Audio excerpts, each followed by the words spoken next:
somebody respond. And good afternoon, everyone, and welcome to Reaction Monday in the Doghouse. And yes, today we have our full 2 hours of Reaction Monday because Alabama is on the bye, so there's no Nick Saban pressure today. But we are coming to you live from Huntsville Country Club at the 3rd Annual Pals Golf Tournament to raise money for city and middle schools for equipment and financial support for athletes and for band members as well. Now, we were invited out here by our friends from TOC and the Huntsville Hospital. They're very involved in this event here. The golfers are just teeing off now as we speak. They'll just be they're about to hit the shotgun and send everybody out to their holes. We are set up here on a nice little par 3. We're right behind the clubhouse and looking at this par 3 here. I don't know which hole it is, though. I need to find out exactly which hole this is. It's a lovely par 3. This is, believe it or not, in my 19 years that I have lived in the Tennessee Valley, this is the first time I've been on the grounds at Huntsville Country Club. I have never been out here before, and this is a really nice-looking track. I got to be totally honest with you. I didn't realize how pretty this was. It's got some roll to it, very mature trees. You can tell that this course has been here a long time. It's in tremendous shape here, and it's really, really cool. And this event for PALS, I mean, it's really a tremendous organization, to be quite honest with you. PALS stands for Partners for Athletes and Leaders in Schools. It's a charitable organization. They provide supplementary assistance to teams and organizations and students that are involved in Huntsville High School and middle school sanctioned athletics and band as well. Now, support is given in the form of equipment, event sponsorship, transportation supplements, talent showcasing, education assistance, scholarships to further technical skills and enhance the leadership development of the schools and the students. It is really, really nice. And if you go to the PALS website, you can see how you can apply for a grant from PALS. The needs are identified through school principals, and they facilitate in-kind support and provide funding through private and corporate giving, grants, and fundraising activities such as the golf tournament that is taking place here today. It's the 3rd annual here today. Now, in the meantime, we have got plenty. Oh, by the way, coming up a little bit, Greg Patterson is going to be coming by. Legendary coach Greg Patterson from Huntsville High back in the day. He's involved on the advisory board for this deal, and he's going to come up in a few minutes and join us. In the meantime, we got plenty to get into, including Alabama's stunning turnaround on Saturday. Tennessee pretty much dominating that first half, and honestly, they seem like the better team. At halftime, I was resigned to the fact that, you know what, Tennessee is just a better football team than Alabama. Now, the Tide's defense bowed their neck a couple of times inside the 10, forcing field goals to keep the game in reach. But I got to be honest with you, it seemed kind of gloomy for Alabama at the half, and the Tennessee fans were singing Rocky Top at the top of their lungs. Now, I actually thought that we might even see a quarterback change down 13 because it didn't seem like Jalen Milroe could get it done. And not only had he missed reads in the passing game, twice he missed reads in the read option. He kept the ball on one that he should have handed off. Then he pitched the ball on one when he should have kept the ball. He was missing the reads. He was missing the reads downfield. He was missing the reads in the run game. And it looked like, you know what, maybe this is going to be the 2017 National Championship game all over again. Maybe they need to make a change at quarterback down 13 at the half like they did against Georgia. But what do I know, right? Nick Saban stuck with them, and it all changed in the second half. It changed in 2 plays. Jace McClellan for 29 yards, and then the deep ball to Isaiah Bond for 46 yards and a touchdown when Bond spun the Vols corner around. And just like that, it felt like Alabama was winning the game 14-20. I know it sounds silly, but it felt like they were winning the game 14-20. And Tennessee had more points, I get that, but Alabama was winning the game right then and there. They just dominated the second half. And I don't want to hear about officiating. Okay, I had lunch here with 2 Tennessee guys, Thom Perkins. And look, I'm just telling you the way it is. A couple of Tennessee honks had lunch with those guys, and they didn't want to say anything about the officiating until I was out of earshot. And then they wanted to start talking about the officiating again and how Alabama could go. How could Alabama, the most penalized team in the country, go through an entire game and only commit 1 penalty? The refs, it's the refs, it's the refs. I mean, come on. And Josh Heupel with his ridiculous 13-second delay in the answer to that ridiculous question that he was asked, that leading question.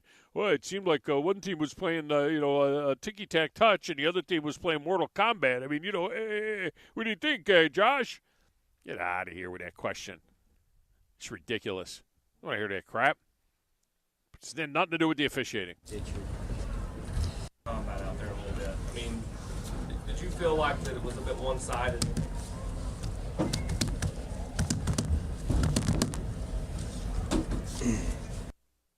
Yeah. Get out of here. You know what was one-sided?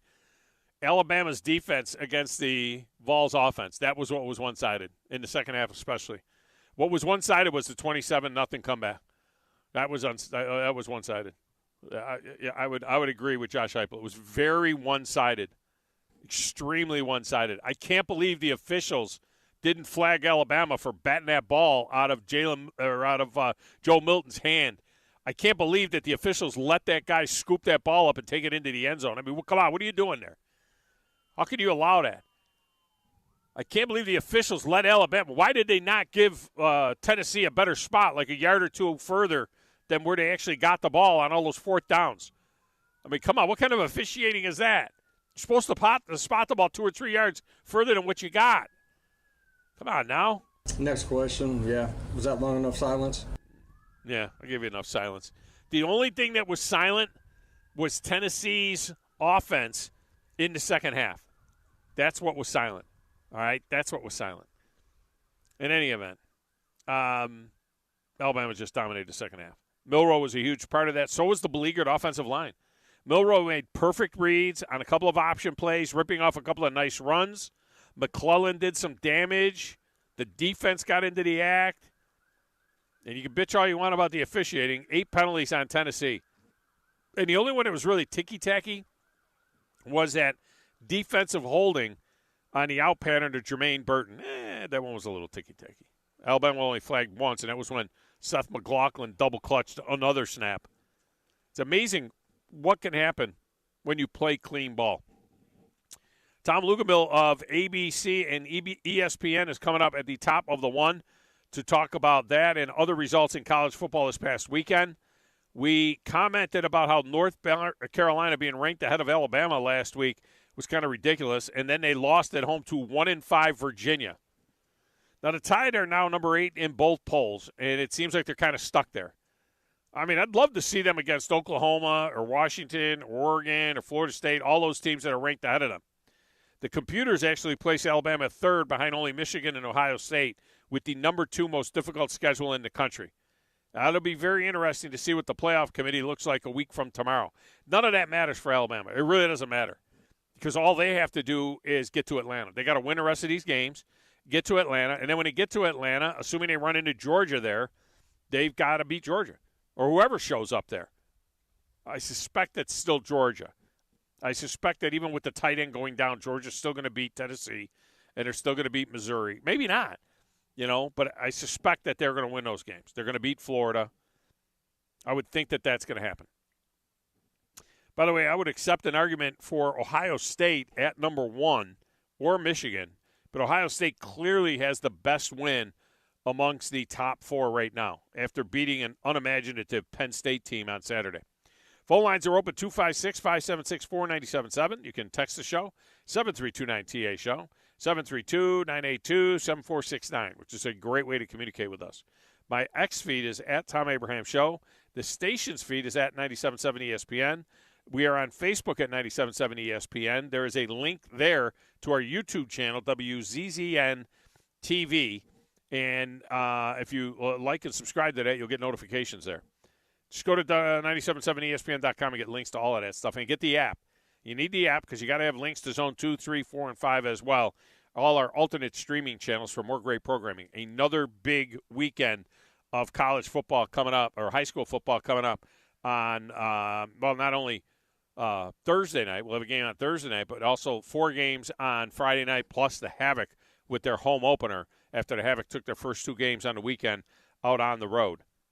So you're going to want to have your app for that so you can listen to whatever it is that you want to listen to. And Beat the Big Dog, Big Rick and I were both, Big Bama Rick and I were both 3-3.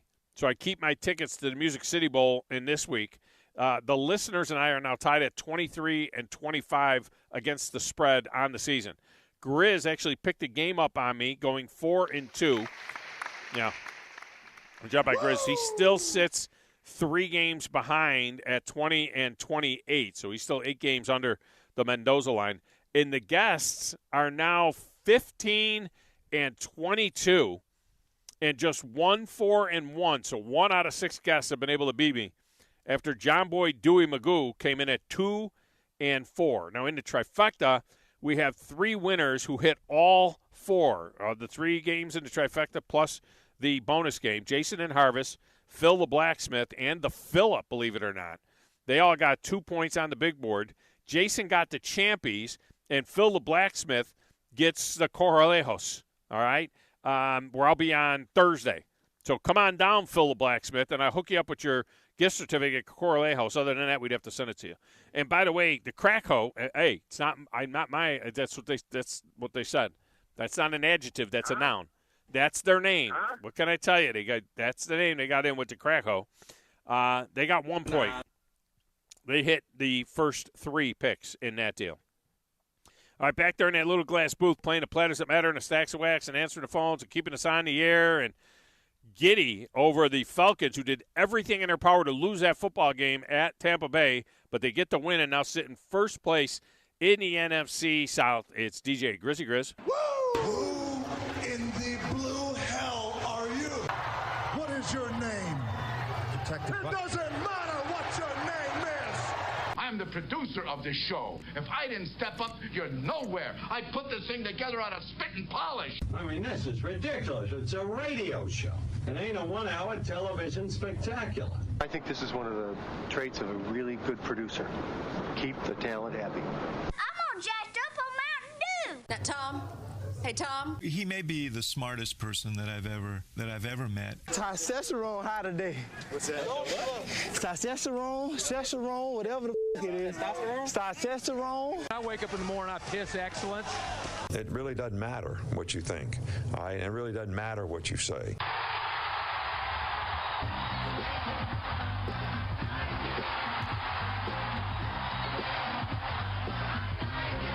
Hey, Grizz, how are we doing on this fabulous Monday? Doing all right as an Atlanta Falcons fan can be, in first place, sitting on top of first place after that that nauseating win. As I sat there and watched Desmond Ridder just basically give away the game, or just try to give away the game. Try to give away the game. I mean, he was setting it up so that he could lead the winning drive at the end of the game. Right, so that's what it was. He was like, I don't want to score these touchdowns. I'm going to keep fumbling the ball here and not score these touchdowns so that I can then have the winning drive and then late in the game. Yeah, and then set up Mr. Automatic Younghoe Koo. I mean, credit to the kickers this weekend.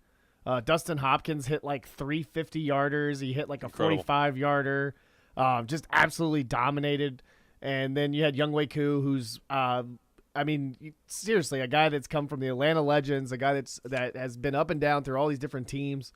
And to be able to watch Desmond Ridder, like you said, just kind of almost throw away that game, but then lead a drive and win the game with 45 seconds left in the game. How about Kyle Pitts has to be the catch of the year? I mean, are you kidding me with that kid? The ball was behind him. Who? I mean, it was ridiculous. The ball was behind him. And the thing was, it was crazy. We were sitting there talking about it, a few friends and I, and we were sitting there watching him run. I don't know who makes running look more difficult, Matt Olson or Kyle Pitts, because both of those people are gigantic human beings that clearly are athletic and run and all this other stuff. But man, they make running look really difficult. I mean, but yeah, that was a huge play. What's going on with your running back, by the way? I mean, what was up with that? I mean, the kid got 1 carry for 7 yards. All these different stories. So apparently, he had like a migraine. And he said he took medicine and he didn't feel better, so he didn't play. Now, I look at it as, is it a bigger head injury than it really is? Is it a migraine? I understand that a lot of people get Botox, I think, to like handle migraines and stuff like that. Yeah. So I can't really speak on that type of situation. But if it's sports related or if he's injured in some sort of way, there was also, we were sitting there talking, you and I, behind the scenes and texting back and forth. There were also like rumors and speculations that he may have had a guest in his room late and he was in trouble. Coach Smith also talked about earlier in the season or early in the week that he was kind of banged up. so he might get a little less action this weekend. But there was so many different stories, and it was kind of weird that came about, and then he came out and said that it was basically migraines and it was headaches that he couldn't get over, and he played a few snaps, but it just didn't seem like he was there. Yeah, I'm not sure what that was all about, to be quite honest with you. It was a little weird. Yeah. I don't know I try not to deal with the rumors, so exactly. I don't know. And then he already came out and said that it was some weird headaches and migraines and all this other stuff. Maybe it was a headache and a migraine. Yeah. I mean, I don't know. I mean, I've never dealt with that, so I can't really speak to it. Yeah. I don't want to diminish, what those can be, how debilitating that could be. But I don't know about some girl being in the room and all that kind of stuff. I mean, that's it's Twitter. It happens. It's like when you're watching the game and then you're kind of like speculating, and then you kind of search his name, and then there's like 6 articles or 6 tweets or whatever about So I got a text from Wolverine Dan yesterday after the Lions game. Oh, I can't wait to hear this. Were they destroyed or what? I mean, holy mackerel. I mean, the Lions are what we thought they were. Maybe, I don't know. He says, hey, it was a tough loss for the Lions. Not the fret, though. The Red Wings are picking up the pace. 5-1 now, and they have the highest goals so far this season, 30. And it says the bread can't the rookie. I don't know what that means. The bread can't the rookie is out of his mind with a couple of hat tricks already. This team is the real deal. And the Lions have nothing to worry about because all the teams in our division are below 500, 2-4. 2-5, we're just going to be fine, and we're 5-2. This loss was not a division loss, meaning nothing to pat the credit. They didn't want to put in division. Yeah, they're going to win the division. They get whacked in the first round of the playoffs, but they'll win a terrible division. They're lucky that they're not in the AFC North. Yeah. If they were in the AFC North with the Ravens and the Browns and the Steelers and the Bengals, they'd be 2-5 instead of 5-2. Are you their kidding division's me? awful. Oh, and speaking of terrible hockey, division. really excited about the Havoc coming back. Yeah. And then did you see the assist from the box where No. Pete Rogers, the equipment manager, pulls a Billy Welker and gives him the stick and he gets an assist for a goal? No. I'll have to post it to you and show it to you. Yeah, I posted it on my Twitter. I think it's one of the coolest things in sports. It's like the only sport where you can literally have like your equipment manager pull something like that. You can't do that in soccer. You can't do that in any other sport. You can't do it in football, anything like that. You may be able to pull like an emergency player or something like that in soccer or something like that, but you can have an emergency goalie, but an equipment manager is you can literally give him a stick and you get awarded an assist on that. That's kind of cool. Yeah. All right, I'll tell you what, let's get a break in here. When we return, we got a very special guest that's going to be joining us here in just a few moments, and we'll do that when we return, and then I'll get your phone calls in as well. It's all coming up. It's the Thom Abraham Show. It's on location at the Pals Golf Tournament here at the Huntsville Country Club on 97.7 ESPN, The Zone. The state's largest orthopedic group is growing to meet the needs of the patients in our community. The Orthopedic Center has long been the most trusted name in orthopedics in North Alabama. So as our area continues on the fast track, so does the need for premier orthopedic care anywhere and anytime you need it. TOC is proud to announce the opening of our new locations in Albertville and Hampton Cove, along with the grand opening of our newest office in Decatur. These clinics will offer the same high-quality orthopedic care you have come to associate with TOC, with the convenience of being closer to home. As a patient, your time is your most precious asset, and we recognize that at TOC. That's why we are also proud to announce the opening of our urgent ortho clinics to handle those bumps and bruises that need prompt attention. These clinics are available to care for acute orthopedic injuries with no appointment necessary. With 38 physicians, 20 centers of excellence, and now more than a dozen locations to serve you, TOC will continue to be the name you turn to for the best orthopedic care at the right time. Visit our website at visittoc.com for more information. TOC, helping you live a better life. Are you tired of chasing a roofing contractor to show up on time, or even show up at all? I'm Sam Fleming with Fleming Roofing and Restoration. Our motto at Fleming Roofing is we show up. Our goal at Fleming Roofing is to provide the reliable customer service that you deserve, and we have the resources to meet all of your roofing needs: residential, commercial, industrial, replacement, or repairs. We are manufacturer certified for roof coatings, single-ply membranes, and asphalt shingles. Whenever you need a roofing professional you can count on, call Fleming Roofing and Restoration. We are committed to finding the solution that meets your needs. We don't have quotas or heavy-handed sales tactics. Fleming Roofing, we have expert experience. We show up. Free estimates, residential, commercial, industrial, replacement, or repairs. Check us out at FlemingHSV.com. FlemingHSV.com. When you need a quick response, it's Fleming Roofing and Restoration. We show up.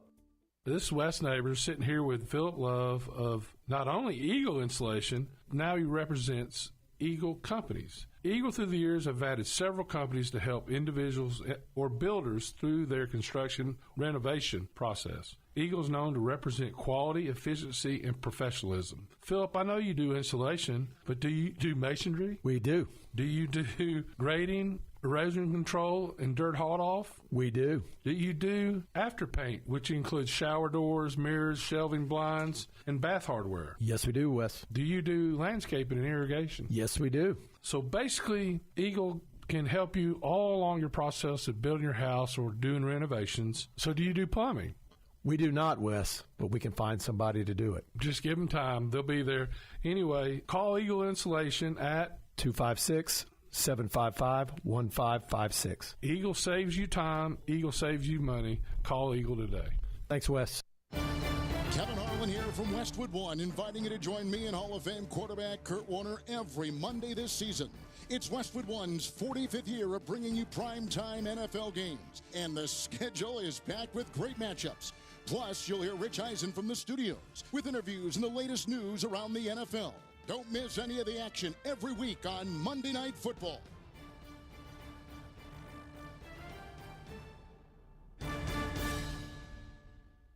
When I chose a garage door company, I did my homework. I needed Precision Overhead Garage Door Service. They have a 5-star Google rating. I checked their reviews and liked what their customers had to say. Precision Overhead Garage Door has lifetime warranty packages. Same-day service if I call before 2 p.m. If they can't make it the same day, my service call fee the next day is waived. They did a 25-point safety inspection on the door and operator. Now that's peace of mind. Residential, commercial, and gate services. Precision Overhead Garage Door Service. Call 256-400-4500. Football season and Bad Daddy's Burger Bar. The perfect combination of good times and great food. This season, score big with one of our chef-inspired expressions of pure burger amazingness. Our delicious burgers are made with premium Angus beef, and you can pair it with one of our signature cocktails or a cold craft beer from our huge selection. Bad Daddy's Burger Bar on the Parkway in Huntsville and our new location at Cliff Farm, Highway 72 in Madison. Tom Luganbill here for my friends at Woody Anderson Ford. Bobby White and his team take great pride in their service department, and you can see it the moment you walk into those beautiful new service lanes. And just like a championship team, they all work together to make sure your experience is second to none, whether you drive a Ford or not. Also, check out the gold certified pre-owned inventory at Woody Anderson Ford for great deals every day. Stop by and see them at Jordan and Sparkman or at Woody Anderson of Madison on Hughes Road, or visit WoodyAndersonFord.com. If you work in a dangerous or logistically intense industry, you know good training can be a challenge. There are training costs, safety concerns, and difficulty replicating real-world scenarios. There's a better way used right now in the Army and in all our armed services to better prepare our heroes, and it's available to you in your organizations. Higher Echelon's Game Development Team is revolutionizing learning in military training, dangerous industry, STEM, and sports performance domains with cutting-edge virtual training that immerses you in lifelike scenarios without the cost and safety concerns for trainees. With Higher Echelon's game-based training, you'll experience realistic simulations, precision accuracy, and unparalleled safety. Higher Echelon founder Dr. Joe Ross is retired Army who played and later coached for the cadets and puts that experience to use. His team has been building cutting-edge virtual training environments for soldiers and clients for a decade. Higher Echelon, the name you can trust for advanced training solutions. Reach out at higherechelon.com to get your free consultation. Go higher and go Army. Have you ever turned your back on God? Have you ever absolutely known the right thing to do and just turned around and walked away in disobedience? I know that I have. Aren't we thankful for our great and merciful God who loves us and forgives us and remembers our sin no more? I'm so thankful that His mercies are fresh every day. I need that, and I suspect you do too. Hey, I'm John Dees, pastor of Cross Point Church, and if you're looking for a church home, come see us. We're smack dab across the street from the YMCA in Madison, and check us out at cpcfamily.org. From Coleman to Fayetteville and all points in between. Son, pull the hammer back. Smokey's coming at you in a plain white wrapper. 97.7 ESPN, The Zone.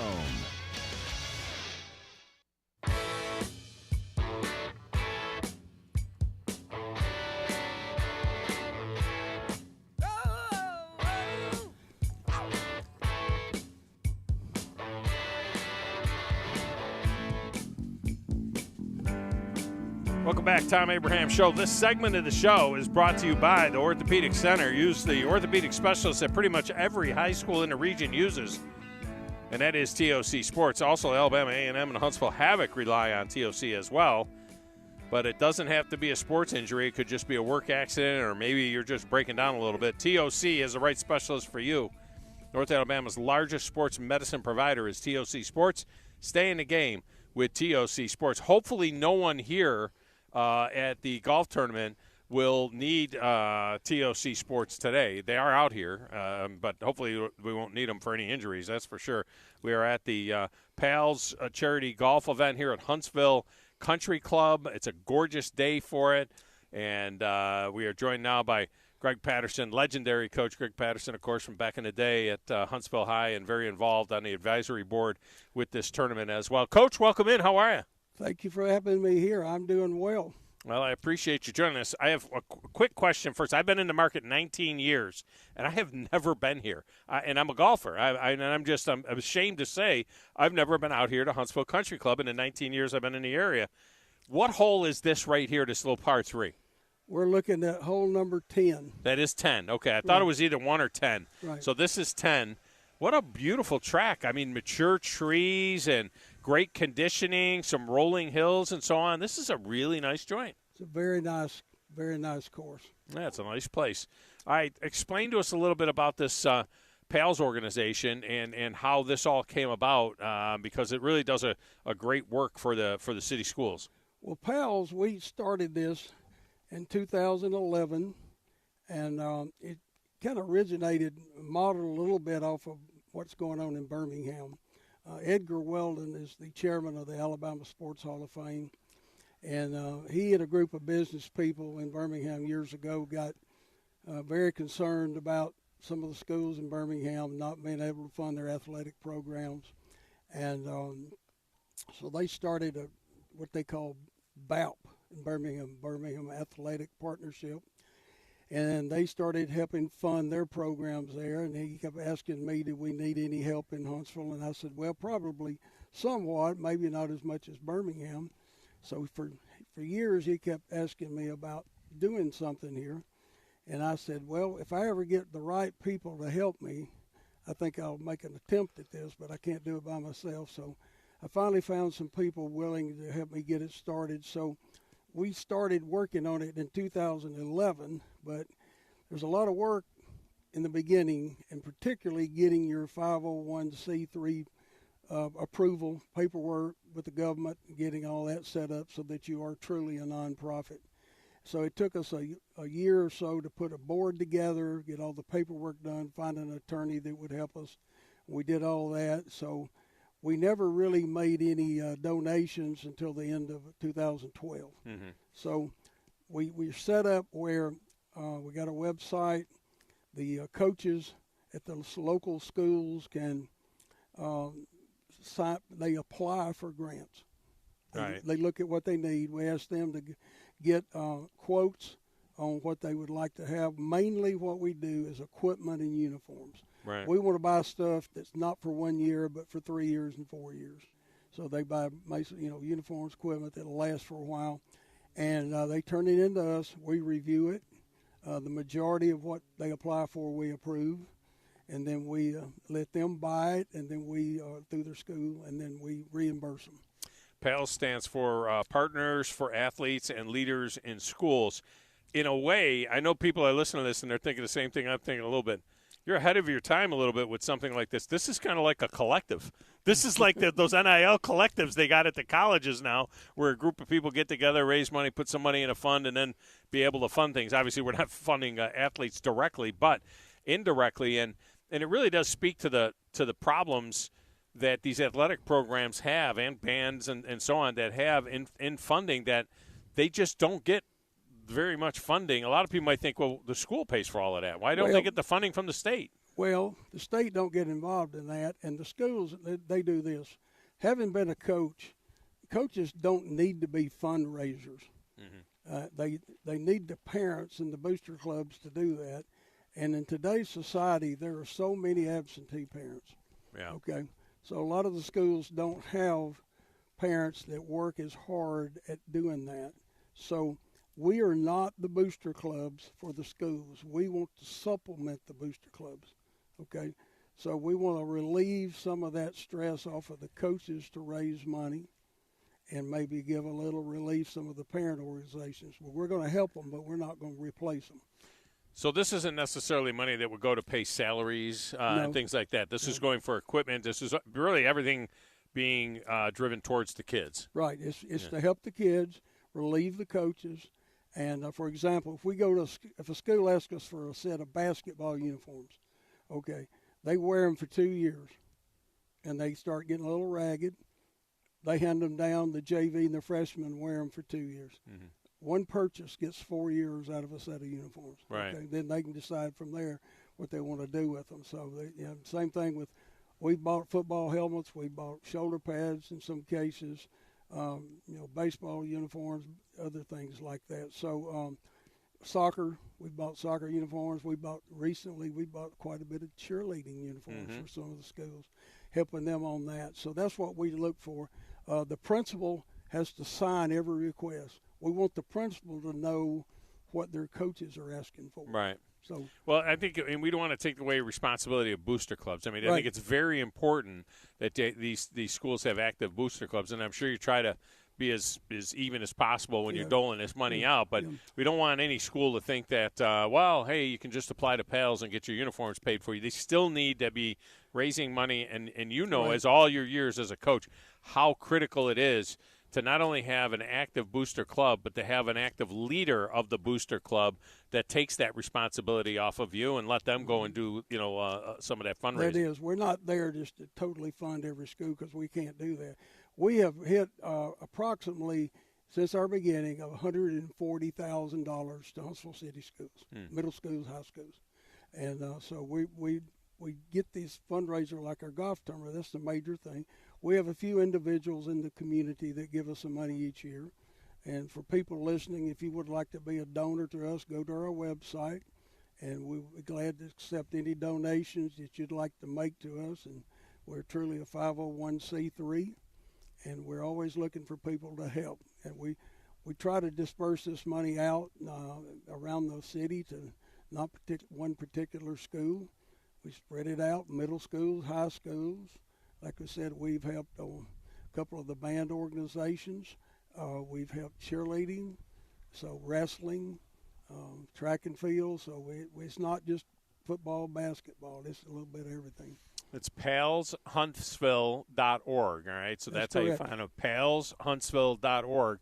That'll take you to the website. All right, while I got you, your thoughts on Georgia just passed NIL for high school kids. There's about 22, 23 states now that are allowing high school kids to get paid, for their name, image, and likeness. Ostensibly, it should be for going to a car dealership. Or I don't even know what a kid would do. Who wants to go see a 14-year-old kid? But I guess these schools now have these deals where kids can get paid while they're in high school and it not hurt their amateur status, if you will. What are your thoughts on this day and age now, when it's one thing with the colleges, but it's now we're going to have high school kids in a locker room that are making money? Well, the more that I got paid at Huntsville High, I would probably have some players making more than me. No, seriously, I think it's dangerous, particularly for the high school kids. I know that I had a conversation with one of the employees of the High School Athletic Association in Montgomery not long ago, and at this point, no one in the Alabama State Legislature has pushed our people in Montgomery yet for that. Right. But we're surrounded by Florida and Georgia that both have that. And I'm not saying it won't happen here in our state soon. It's mainly whatever your legislature chooses to do, because our high school association comes under the State Department of Education. Yeah. So it's going to depend on, what our legislatures do. They want to leave it alone, or do they want to get involved in it? I just think it would be very difficult for me as a coach, and I know others feel this way, if some 16-year-old kid is making money. And what if your starting quarterback throws 3 interceptions and he's making money? and you want to jerk him out of the game. Yeah. Now you've got the people, his sponsors are determining whether or not he plays or not, I guess, or the collective. They're calling you on the phone saying, you can't take him out. He's making too much money. You know, Yeah. I don't know how that works. I mean, I just don't know what I want to. I understand with college players, an opportunity to have them come down to a car dealership and sign autographs for 2 hours and do things like that. But the whole spirit of name, image, and likeness, where you can now make money from your name, image, and likeness. I'm trying to think. We got a outstanding high school basketball player over at Buckhorn, Caleb Holt, right? I know who you're talking about. Tremendous kid, a great kid, and got great stock and so on. Going to be a big-time college player. Going to play, who possibly even be an NBA player someday. Having said that, as good as he is, what kind of money does he make off of his name, image, and likeness if they were to make this a legal thing? I mean, if what's he going to get, $1,000 to come here and be at this tournament? Is there any more people that are going to come and show up to say hello to a 15-year-old kid because he's making money, on his name and his image and his likeness? It doesn't, because what it ends up being is a bunch of booster type people paying a kid to stay at this school or transfer to that school, or that's how it'll really be. It's not like they'll be making money on their name, image, and likeness. No, that's where I think the controversy now in the colleges is with the transfer portal and the NIL money is more for enticing a kid to transfer from one school to the other just to get more money. Right. They explore the portal looking for a better financial deal. Yeah, and then you could have that scenario happening in local schools then, where kids will leave one school to go to another school because somebody who's a booster of that school wants to give them a couple of $100, and he's gonna go over there. All right, finally, before I let you go, your take on, like I said, I've been in the market for 19 years. We're very competitive always in basketball, North Alabama versus the Birmingham area schools in the southern part of the state. But for some reason, football, it's a different animal. We just do not have very much success going downstate when it comes to the football playoffs. We have pockets of it, but, there's been some. You certainly had some success. But why is it year in and year out that it seems like North Alabama schools have a harder time competing against the schools from the Birmingham area, Montgomery area, and downstate? Well, define it in one word: culture. What is important in your community and your culture? And, I experienced it as a player and all the way through my coaching career. What's important in your community? And I know, certain communities like in North Alabama, soccer is really important to the people in this Tennessee Valley. Soccer is really important. Mm-hmm. Basketball is really important. Swimming is really important. Baseball is really important. I'm not sure as far as high school football that it's important to enough people. Yeah. But what I seem to see is I see a lot of head coaches that are paid stipends, that are there to teach. You got to be a teacher first, and I get all of that. And I always believe the essence of coaching is teaching, that you are a teacher when you coach. But I don't know how you compete with schools and school systems where they're paying $125,000 a year for a football coach. Yeah. And all he coaches or all he teaches is football. You Yeah. know what I mean? Yeah. And we see that at a lot of the bigger places. Yeah. And I say bigger. I mean, we have schools that are as big as Hoover and some of those other large schools. Yet they've got football coaches that are basically professional football coaches. They are. We played Mountain Brook in the playoffs one year. And I taught 5 history classes. Okay. And between classes, I called their coach at the field house, and one of their assistant coaches answered the phone, and I asked to speak to Coach. And they said, he is not available right now. He is out jogging. Can I have him call you when he gets back in? And I said, you had 4 minutes before the bell rang, and you had to teach another class. This is what I said. I'm going to jog back to my class, have him call me when he can. Yeah. And they have fantastic facilities in the over-the-mountain schools in Birmingham. They operate like a small college. Mm-hmm. Their head coach doesn't teach.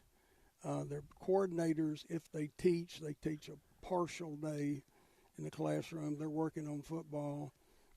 They operate like a small college, like a Jacksonville State or a UNA. Yeah, I remember when they hired the guy at Auburn High School a few years ago, and his responsibility was to coach all of the coaches in the entire school system. So in other words, he was responsible for the middle school coach and the youth coaches, and so he coached them all, which helped the program because then you get everybody on the same page when you get to the school. But that was his job. He was head football coach for the school system. Yeah, so they set it up like that where, you know, the head coach is not at home grading biology tests at night. No, Okay. he's not at all. No. All right, Coach. Well, I appreciate you so much. Appreciate you guys having us out here today and giving us the opportunity to help promote this event. And certainly you got wonderful weather for it, that's for sure. It's a great turnout, and thank you for everything y'all do on the 97.7. Well, I appreciate that as well. Greg Patterson joining us here. All right, Coach, appreciate it.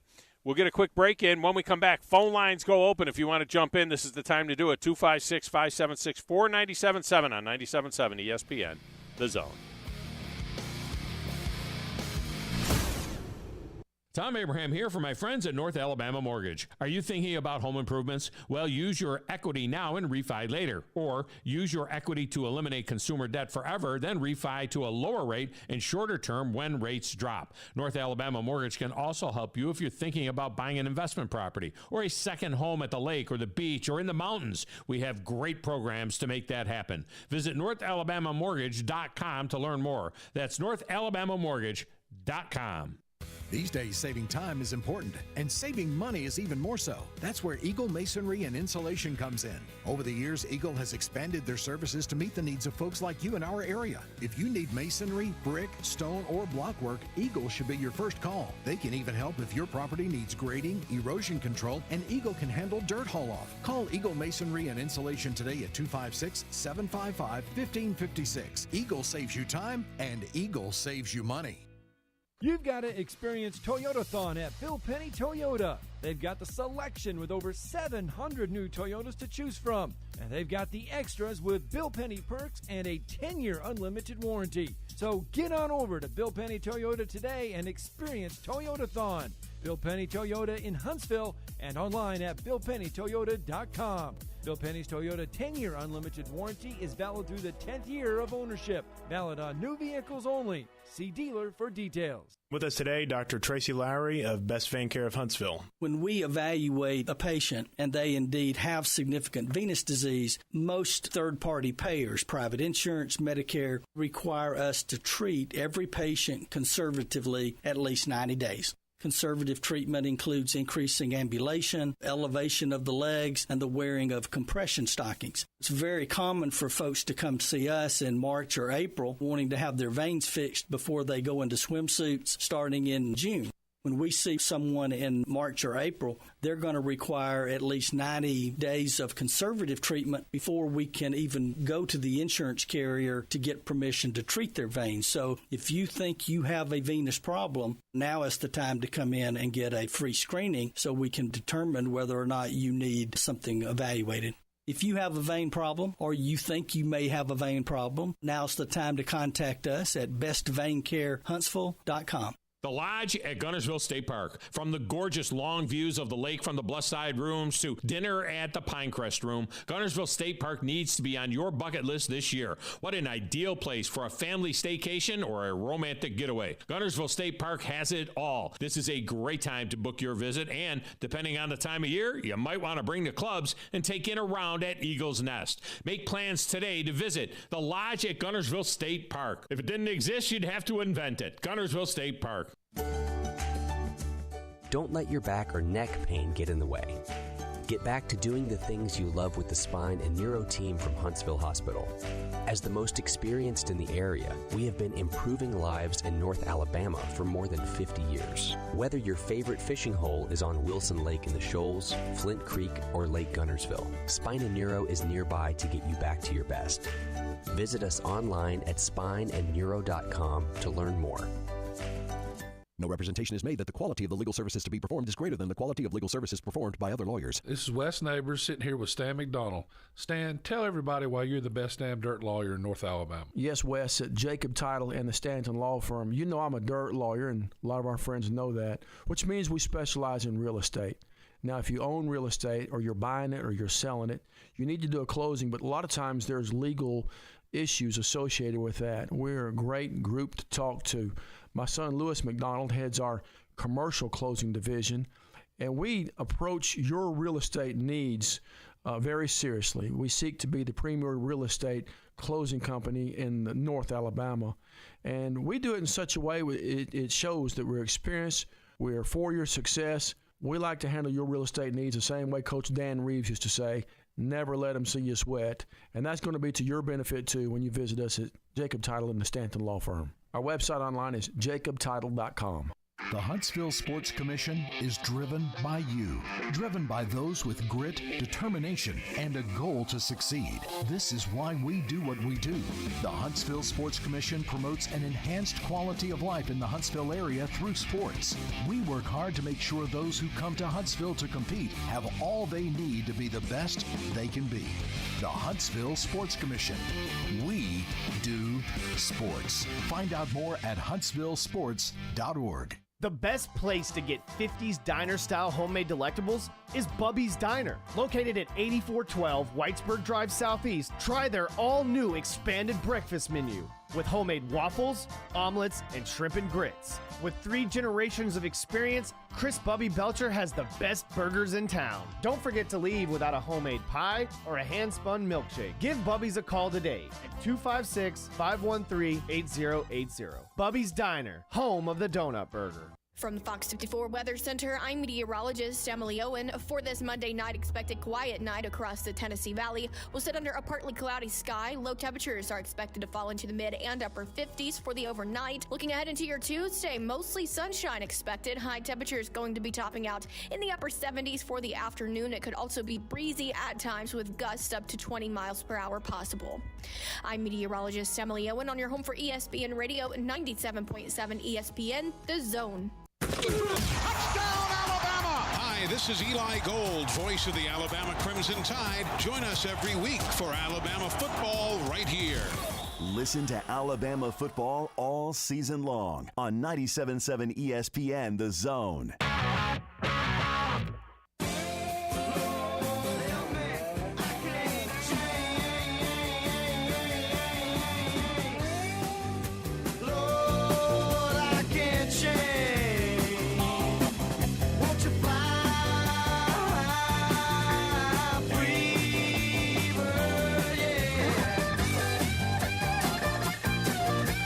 And welcome back, Tom Abraham Show. Can't be playing Freebird in a year like that when I'm coming back. I'm just going to sit here and listen to Freebird. Are you kidding me? Did you notice last night they played this? They did a little bit on Jalen Hurts and Tua Tagovailoa at the beginning of the game last night, and they talked about the two quarterbacks, and they had I forget who it was, Bradley somebody, that did the narrating of this piece, and they did this piece about Tua and Jalen Hurts, and it went through, Tua bailing out Jalen in a national championship game, and then Jalen bailing out Tua. They didn't even mention Oklahoma. You wouldn't even know the kid ever even knew where Oklahoma was, Jalen Hurts. It was all about Alabama and Jalen Hurts and Tua Tagovailoa. Anyway, in the background, they were playing Freebird. I don't know if you saw that. They had the instrumental of Freebird going on. Oh, it was the pregame to the game. It was really. I didn't watch really some cool. of the pregame at the beginning. I didn't see that part, but I thought maybe That's all I saw. It was in reference to him maybe leaving, like Jalen Hurts leaving to go to Oklahoma and then becoming the quarterback. No, it didn't say Eagles. anything about it. They didn't even mention that Jalen Hurts went to Oklahoma. If you watch that thing, it was after Carrie Underwood and before the kickoff. And if you watch that, it was all about Jalen and Tua being at Alabama. By the way, speaking of Alabama, this segment of the show is brought to you by Alumni Hall, where you can get all your Alabama and Auburn gear right there in Bridge Street, from gifts to tailgating items to the coolest clothing. It's Alumni Hall, right next to the Kona Grill, across from the Counter Steakhouse. Look the part. Go to Alumni Hall. Unfortunately for the Detroit Lions, they were not playing Michigan State. They were playing the Baltimore Ravens, so they don't get a team like Michigan State to beat up on the way the Wolverines did. But let's go to the lines with Wolverine Dan, who's waited patiently. Wolverine Dan, welcome to the show. How are you? Well, quite well. You've touched on several things that I'm going to touch on. I know you would. I know I sent you that text. Hey, facts are stubborn things. The Red Wings have a general manager that has proven to win Stanley Cups. 30 goals, and we're averaging 5 goals a game, Tom. That says something. Good start. There's no doubt. It's a better NHL when the Red Wings are good. That's right. Now, let's get to the Lions, all right? Now, first off, Baltimore, I told you about Baltimore, Jackson. Jackson's a good quarterback, much better than Baker. And Baker had wide receivers open downfield and couldn't hit them. Jackson can. Plus, Jackson can run, okay? I told you we should have kept the spy in the middle of that field to get this guy, okay? Did you know that they spied? Did you know they spied him with 2 guys? They actually had 2 spies on him. They had 2 inside guys that were spying him, but he did his damage through the air. You know, with the spies in place, they didn't have the coverage that they needed, and that's why Jackson threw for 350 yards on you. They did well. They did well, but they also have a lot of guys on that offensive line that hold. Come on. When Lamar Jackson runs out of the pocket and that Hutchinson's got the lineman's got a headlock around his neck and he can't go get the quarterback, I think that's called a hold. Yeah, I don't know. They didn't flag it, so it's only a hold if they call it, right? Flag it because you know why? Because they couldn't reach around their pocket because it was so bulging in the back with dollar bills. Now, with that said, you sound like a Tennessee fan right now. You sound like a Tennessee Volunteer fan. All it was a loss. It was just a loss. It's a simple loss. There's no importance to this loss at all. Okay, how was the coach say? Well, it tells you something about. It shows you that the Lions are not in the class of the Eagles and the 49ers. That's what it shows you. I mean, they're good, You know but they're more. They maybe are in the class with like the Cowboys. Maybe they're like the Cowboys. They're not ready. They're not ready. As a coach, I wouldn't be saying stuff like that. You know, you got to be positive with this team. It doesn't matter. Bears are 2-5. Vikings most likely tonight will be 2-5, and the Packers dropped one yesterday, so they're 2-4. Okay. Oh, the division's terrible. Next The division's Monday, terrible. Okay, and 8 days off. Tom, I think we're going to be just fine. You know, I said at the beginning of the year, you know, I called the Kansas City game. And now I called and I said the division championship. So this is all that falls in line for my division championship because I put money on that, Tom. Right. Well, you're going to win that bet. That bet's in the hopper. Let's talk about my Michigan Wolverines. Well, my man, 20 consecutive conference wins. It's a school record. All right. The most lopsided win since 1947 against Michigan State. Most lopsided win. Paul Bunyan comes back, never left Michigan and stays in Michigan. We're 72-38 against the Spartans, all right? Now, those are just figures. But here's one more figure I add to that. We're averaging 40.2 points a game, Tom. Yeah. We're only haven't played a game yet. We're only the defense is only allowing 6 points a game, Tom. And there's only 2 of the teams behind us that are right behind us, which is Penn State and Ohio State. So the Big Ten has defense, okay, period. No, the Big Ten has 3 teams is what the Big Ten has. The Big Ten should be, they should rename it the Big 3. It should be the Big 3 and the other 11 is what they should call it. So, are you there still? I'm here. I'm listening. All right, well, let me finish real quick, and you got other callers. JJ, again, 21-27, almost 300 yards, 4 TDs.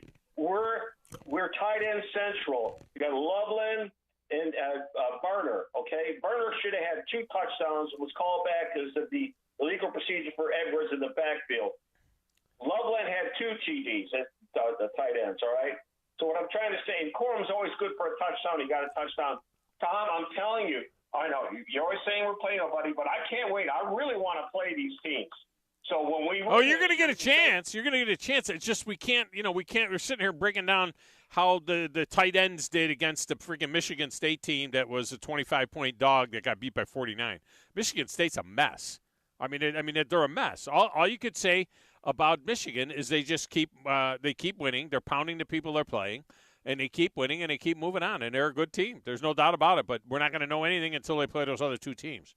That's all. That's all we're going to know. NCAA violation crap. Just forget about it. Okay, they're just trying to get Harbaugh. That's all they're trying to do because he doesn't put up with their crap. Well, I don't know about that, but I don't know that they'd be out to get him. But I'm not sure that they would be out to get him. See you, brother. Bye. He's right. His Red Wings are 5-1. There's only one team better than them right now in the entire NHL. That would be the, by God, Boston Bruins, who are 5-0. All right. Hour number one's in the hopper. I really want to get to the Phillip, who was worried about Wolverine Dan. He was sending me texts over the weekend. He was wondering if somebody was taking Wolverine Dan's shoelaces in his belt. He was worried about him, the way Detroit played yesterday. Well, we'll get your calls in. But Tom Luganbill's coming up next. And then we're all calls the rest of the way. Right here on 97.7 ESPN, The Zone.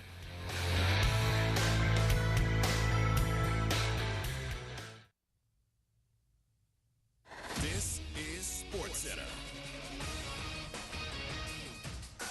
I'm Christine Lisi. ESPN's Adrian Wojnarowski is reporting guard James Harden remains away from the 76ers as the team prepares for practice today. It's increasingly unclear whether he'll be available to play in the Sixers' season opener Thursday night against the Bucks. He's been frustrated for months that his wish to be traded to the Clippers has not been granted. Eagles quarterback Jalen Hurts played the second half of last night's win with a knee brace on his left leg. Source told ESPN's Tim McManus it's believed to be a knee injury. Asked if it's something that'll affect him moving forward, Hurts responded, he hopes not. Up 3-2. Phillies have a chance today to punch their ticket to a second straight World Series when they host the Diamondbacks Game 6 NLCS 4:30 Eastern ESPN Radio, followed by Rangers Astros Game 7 ALCS 7:30 Eastern. So far, the road team has won each game of that series.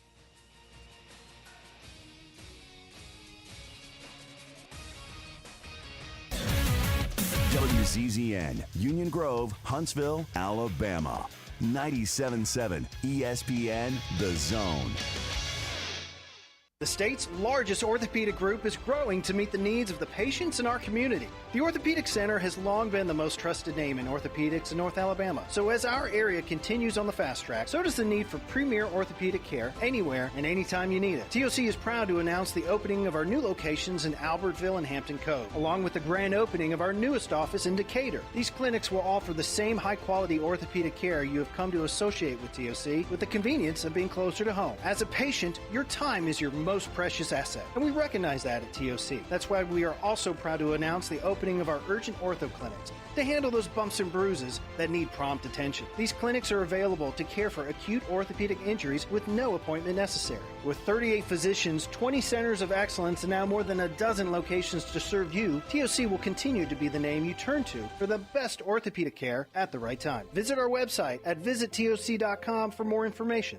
TOC, helping you live a better life. Specializing in simple and affordable rentals, McCurry Van and Car Rental can make sure you have just the right vehicle for your next family vacation, weekend getaway, or if you just need transportation while your vehicle is being repaired. McCurry carries Ford Transit vans and Mercedes Sprinter vans, trucks and work vans, and more. And they offer discounted rental rates for long-term rentals. Now with 4 locations: Athens, Muscle Shoals, Coleman, and Huntsville. Log on McCurryRentals.com to make your reservation now. That's McCurryRentals.com. Have a drink at the Open Bottle, a copious selection of wine, spirits, and craft beer from around the world. They've got a full bar, wine by the glass, craft cocktails, premium bourbon, 48 specialty beers on tap, and a smart staff with hustle. There's an expansive, comfortable patio with a brand new performance stage and live music every night from local artists like Lamont Landers, Rob Aldridge, and James Irvin. There's space for your next celebration or corporate event. The Open Bottle on Highway 72 near Slaughter Road intersection in Madison. From the Fox 54 Weather Center, I'm meteorologist Emily Owen. For this Monday night, expected quiet night across the Tennessee Valley. We'll sit under a partly cloudy sky. Low temperatures are expected to fall into the mid and upper 50s for the overnight. Looking ahead into your Tuesday, mostly sunshine expected. High temperatures going to be topping out in the upper 70s for the afternoon. It could also be breezy at times with gusts up to 20 miles per hour possible. I'm meteorologist Emily Owen on your home for ESPN Radio 97.7 ESPN, The Zone. Each week, check out our latest Zone deal online at 977ESPN.com. I'm eating good food. We are 97.7 ESPN, The Zone. The opinions of Tom Abraham are not necessarily the opinions of the radio station or anybody associated with the radio station or ownership. These are strictly his own opinions, and sometimes they're not even his opinions. You need to be more like a dog. Like what you guys are doing. You've got your fingertip on the pulse of your listeners. You guys know what they're talking about. Be a dog. God bless the show. You are the Messiah. We need more dogs. This is the best show on radio. The big dog, Thom Abraham, is here with you. Hey, I see you. I see you, dog. So settle in and get your bark on. That's my dog. Now live, here he is, the big dog, Let's go, baby! Thom Abraham. How you doing? How you doing? How you doing? How you doing? How you doing? How you doing? How you doing? Look, I don't speak Spanish. I don't know how to say this, so I'm going to choose my words very carefully. I think you're a psycho. Do you know who I am? I mean, that guy sounds like El McPherson farting into Miles Davis' trumpet. I guess I'm on here. Am I on? Can somebody respond? Get off my lawn. I have to drag my Yankee ass out of here.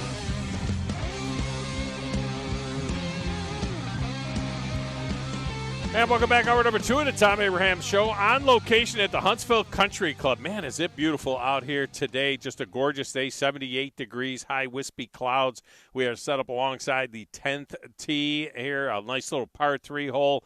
Watching the group spend teeing off here at the Pals Charity Golf Event and third annual Pals Charity Golf Event, and it's great to be out here. This segment of the show is brought to you by Woody Anderson Ford and the service team at Woody Anderson Ford. They are not only experts in the service of Fords and other makes, but they also use genuine Ford and Motorcraft parts on every Ford service job, whether it's tire rotations or wheel alignments or brake jobs or oil changes or engine tune-ups and training work. They do it at the service department and the Quick Lane Tire and Auto Center at Woody Anderson Ford. Of course, you'll find them, as always, at the corner of Sparkman and Jordan Lane. Go to WoodyAndersonFord.com to learn more. It's the only place I've gone to in the Tennessee Valley since 2004. It's my place, Woody Anderson Ford. My guy is Tom Luganbill, and, of course, Lugs was on a very entertaining game, maybe surprisingly entertaining game between Oklahoma and UCF. Oklahoma getting the win late in that game over the Knights. He'll have get another chance to see the Texas Longhorns this weekend as well. Luke's joins us on the Neighbors Wealth Management Hotline. Tom, welcome back to the show. How are you? I'm good, buddy. How are you doing?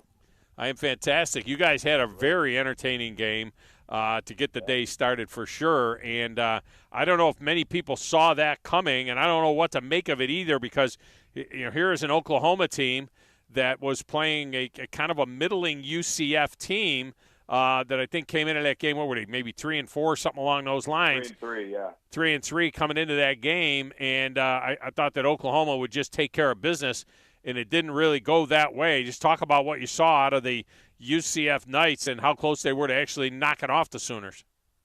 So, first off, they've got some really good players on that team, Tom. I mean, they've got 3 wide receivers and a running back in R.J. Harvey that could play for anybody at the Power 5 level. They've got a couple of components on defense, particularly in their front. They've been injury-riddled to some degree, particularly at quarterback. They blew the game at home. They were up 35-7 on Baylor and lost. And that really hurt them. And then they went into Kansas with a backup quarterback and got destroyed.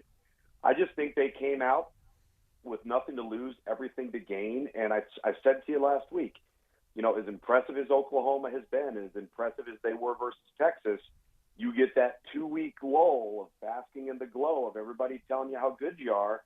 That we're dealing with 18 to 22-year-old kids. It can take its toll. And I think that they came out not as if Oklahoma wasn't ready to play, but UCF clearly was.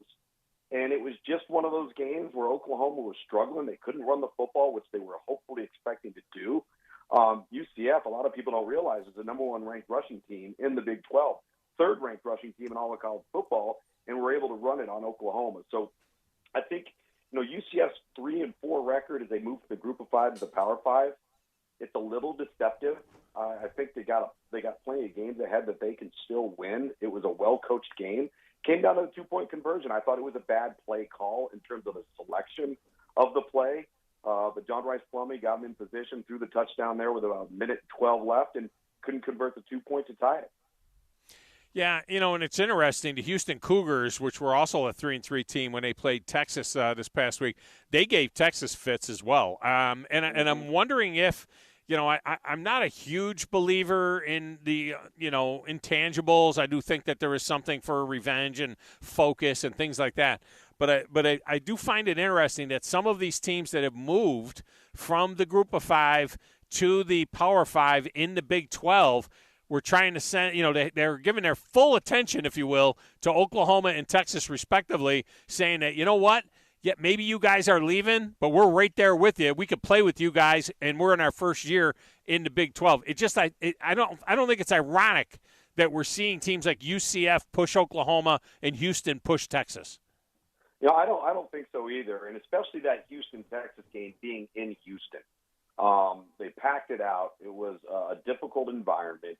If you remember that nail-biter that Houston won the week before against West Virginia when it looked like West Virginia had it in the bag. And then Texas loses Quinn Ewers. And to be honest with you, on a preventable play, if Quinn Ewers just goes down and protects himself, it never even happens. He tries to lower his shoulder. He's not even close to getting the first down. Just get yourself down. And now you got BYU that's 5-2 coming into Austin this week. Texas is likely going to play with Malik Murphy. What will they get? How much will that alter their game plan? How much will it alter their approach and their focus? Because, listen, from here on out, you've got Oklahoma that's still got to play Kansas. You've got Texas that's got to play Kansas State. I still think there's some things that are up for grabs now in the Big 12. Oklahoma State, suddenly Bedlam looks like an entirely different game between Oklahoma and Oklahoma State. And what happens if Quinn Ewers is out for several weeks for Texas? Well, speaking of which, I know a lot of fans of Texas or other fans across the country are saying, well, wait a minute, don't they have Arch Manning? I thought Arch Manning was supposed to be a step-in, ready-to-play true freshman. We see other true freshmen play around the country at times. He can play up to 4 games and not lose the red shirt. Why are they going with Malik Murphy? Why did Ryan Sanborn get you would think that it would be that if Ewers was going to be out for more than a week, you would think that they would be getting Arch Manning ready to go. Wouldn't he be next up, or is he that far behind these other guys? Well, he's been number 3 on the depth chart behind Malik Murphy the entire year. That's how they've listed him. I think that it's been intentional. They've wanted to bring him along slowly. They wanted to develop him, not put him in a position to fail. What I think will end up happening, and this is, all dependent upon, number 1, how long is Quinn Ewers out? Number 2, how well does Malik Murphy play? But if you can get through a game and win a game without having to play Arch Manning, even if it's not pretty at quarterback, and then you get into a position, as you mentioned, where you've got 4 weeks where you can choose to play Arch Manning, and if he improves you, you do it because you don't lose the red shirt. I just don't know if that week is this week. I think they're going to see how Malik Murphy plays. Maybe he will not play well. Maybe he will come out and stub his toe against BYU, and now you've got to go back to the drawing board if you're Steve Sarkisian. But the plan all along has been to help slowly and bring along Arch Manning, not throw him to the wolves. Well, and I'm fascinated by the use of the red shirt in this particular situation because most elite quarterbacks, and I know Uncle Peyton hung around for that 4th year, at Tennessee. That was 100 years ago in football years.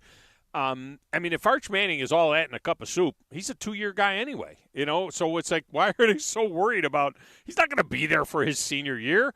At least he shouldn't be if he's everything that they, have made him out to be, right? If he isn't he supposed to compete for the job next year? Or are they hanging on? Is Quinn Ewers going to be back again next year, and then Arch Manning doesn't play until 25? What do you think the long-term thought is there? Everything you're proposing there, I think, is a realistic possibility, and they're going to have to wait it out. I think with Quinn Ewers, depending on, number 1, how does he finish the season, if and when he gets back on the field, how does Texas finish the season? He puts his papers into the NFL. What are they going to tell him? Are they going to tell him he's a first or second round draft choice, or are they going to tell him to go back to school? And if they tell him to go back to school, does he listen? And so now you're Steve Sarkisian and you're the Texas Longhorns, and you're trying to manage all of this with your numbers to figure out, okay, what's the best way to approach this? If we're not convinced, and they shouldn't be convinced, I think, to this point, that Quinn Ewers would be gone, I think it's a likely probability, but I don't know if it's 100% set in stone. So, without knowing the available information, if they felt like Malik Murphy's ahead of Arch Manning when it comes to the offensive side of the game and can give them the best chance to win, they'll go with him first. Thom Luginbill with us, ABC, ESPN broadcaster. All right, Speaking of quarterbacks, we kind of saw this coming with USC and the fact that they were going to continue to circle the drain a little bit, not to get beat at home by the Utah Utes, who still don't have Cam Rising, their stud quarterback. Whenever somebody is talking, I was listening to some NFL talk this morning about, positioning and what could happen in the draft and so on, and it's just like an assumed thing that Caleb Williams is the number one pick. I say, so who's next after Caleb Williams? Who's next after Caleb? Are we 100% sure that Caleb Williams is the drop-dead, no doubt, no question asked, number one pick overall, especially when he seems to be coming out more and more like a diva, talking about wanting to have ownership of a team and all this other crazy talk? No, we shouldn't be convinced of that because Drake May is sitting right there. And I think Drake May is the guy that the NFL people look at as being really, really unique. Okay, now so is Caleb Williams. Don't get me wrong. If it looks like outwardly that there's, I don't want to call it baggage, but there's always something going on around Caleb Williams. And if you've noticed, there never is with Drake May. How will that impact the assessment of the months of January, February, March, and April?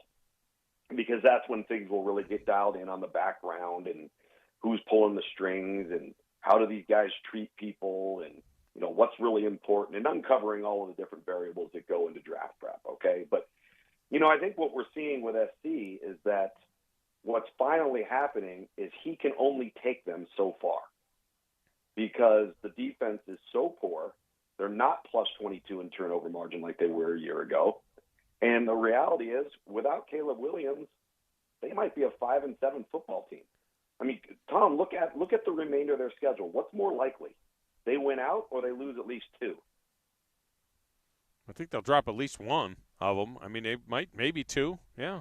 Oregon, Washington, and UCLA, man. Yeah. I mean, yeah. It's not it's not a good outlook right now for this football team and where they are. And how will they respond? I don't know. But you've heard me say it from the moment we started doing this show in August. They are a paper tiger. They are so bad on defense. And without Caleb Williams, I think they're a below-average football team. Thom Luginbill with us here. All right. And so as we start to grade these teams, and we've got now almost three-quarters of a season and two-thirds of a season in anyway to try and really get our arms around it. We are 1 week tomorrow away from the first college football playoff poll to come out. I remember last week saying North Carolina's really ranked ahead of Alabama. I mean, really? I mean, yes, Alabama had that 17-0 debacle against South Florida, but North Carolina almost got beat by Appalachia State. And then North Carolina gets beat at home by a 1-5 Virginia team. I mean, Alabama they got tagged with a loss, but they got beat by, a top 10 team. They got beat by a very good Texas football team. Yeah. And it feels like Alabama's been getting better and better, but they're stuck in a spot right now, at least with the AP and the coaches. They're stuck in this spot around number 8 or so. And this version of the Alabama Crimson Tide, especially the second half version, the version that only has one penalty and doesn't make a bunch of mistakes, and it came out and was dominant like that in the second half against Tennessee. I just wonder what they would look like against a Washington or an Oklahoma, who you just saw, or if they played Texas again, or if they played Oregon. All of these are teams, or even Florida State. All of these are teams that are ahead of them, and we'll see if they get a chance to play Georgia. When that thing comes out next week, are they gonna? Do you think they're gonna leave Alabama way down there at the bottom of the top 10, or do you think somebody's gonna say, "Wait a minute, let's look at this with clean eyes"? They're 7-1. They got that one loss, but they're probably only the fourth or fifth, team in the country. Not 8 or 9 or 10. I wouldn't think. No. What do you think? They're not, but they've fallen victim to their own sloppiness and undisciplined play on offense. They're Jekyll and Hyde. And the teams that you mentioned, Oregon is not Jekyll and Hyde. Washington has not been Jekyll and Hyde. Up until this weekend, Penn State has not been that way. Even Oklahoma has been really good on offense. With Quinn Ewers, we know kind of what Texas is as a football team. But Alabama they're in this really weird phase where somehow, some way, they have maintained being the 800-pound gorilla in the room while at the same time playing the underdog. It's really strange. And defensively, I don't think anybody questions where they're at. I mean, that is a legitimately suffocating unit that can give you a chance to win every single game you take the field against any team. But offensively, the ups and downs and the peaks and valleys and the lack of consistency is frustrating, and it's dangerous because you're always flirting with disaster. Yeah. And this week, it was the first half. Last week, it was the second half. You just don't know what you're going to get. I told you last week, when we had the Arkansas game, we were talking in the break amongst ourselves. We're like, you know what? This Alabama team could so easily just find themselves falling into the college football playoff. And so there's so many things that are going to unfold in other conferences now that I think eventually it will take care of itself if they take care of business. And can they do that, for example, if an LSU somehow got them in a track meet? Because that's not Alabama's game on offense. No, it wouldn't be on offense, although LSU's defense, is akin to allowing for a track meet there. Yeah. If Alabama was going to score 40, that defense might be the one that they would do it against, but I don't know that that could happen. The other thing they need to do, and it's kind of a weird position, is they really kind of need to have Georgia Missouri is salty looking. Georgia going to Tennessee could be susceptible, especially that Tennessee that I saw in the first half against Alabama, if they can maintain that kind of a deal. Even Florida, who knows, goofy things happen at the cocktail party.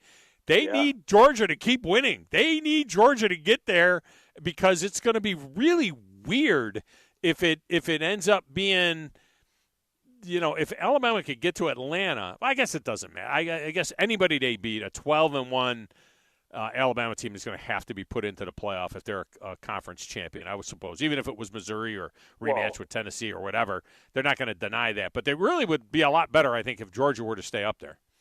Yeah, it would be. And like you said, even if Georgia doesn't stay up there, it may not matter if you're 12-1 and your one loss is to a top 10 team. And especially if that Texas team keeps winning. So, again, so many things that are left to unfold here. And it's going to be fascinating to watch it. I think what we're seeing, Tom, is each and every week, 18 to 22-year-old kids, man, you're starting to see the injury bug rear its other ugly head. Teams are getting fatigued. They may not go out and have their best every week, and depending on who you face, you could easily go down. We just talked about Virginia, North Carolina. You look at how Washington struggled at home coming off of that huge emotional win versus Oregon and barely sneaks by Arizona State. And Washington, it's the first time in 22 years they've won a game without scoring an offensive touchdown. Wow. I mean, so poor play by them. So we will see as this season takes its toll down the stretch. And as far as Tennessee goes, they looked very good offensively in the first half. Of course, if they could stick in a couple of touchdowns as opposed to getting stoned by that Alabama defense in the first half, that's a different animal at 28 to 6 or 7, 28 to 7. Maybe it's a little bit different looking thing. It felt like when Alabama hits the 29-yard run and the 46-yard pass, I commented on my commentary that I did for today that Alabama took the lead 14-20. Because that's what it felt like. It felt like at 14-20, okay, Alabama's leading now. It's 14-20, but the only question is what's the score going to be. But they're leading that football game now. But when you look at Tennessee, now they're at 5-2. They're at the bottom of the top 25. Yeah, you got to beat Kentucky. I mean, you got to get that done. But you wonder how important is it for them to win 9 or to be a 10-win team?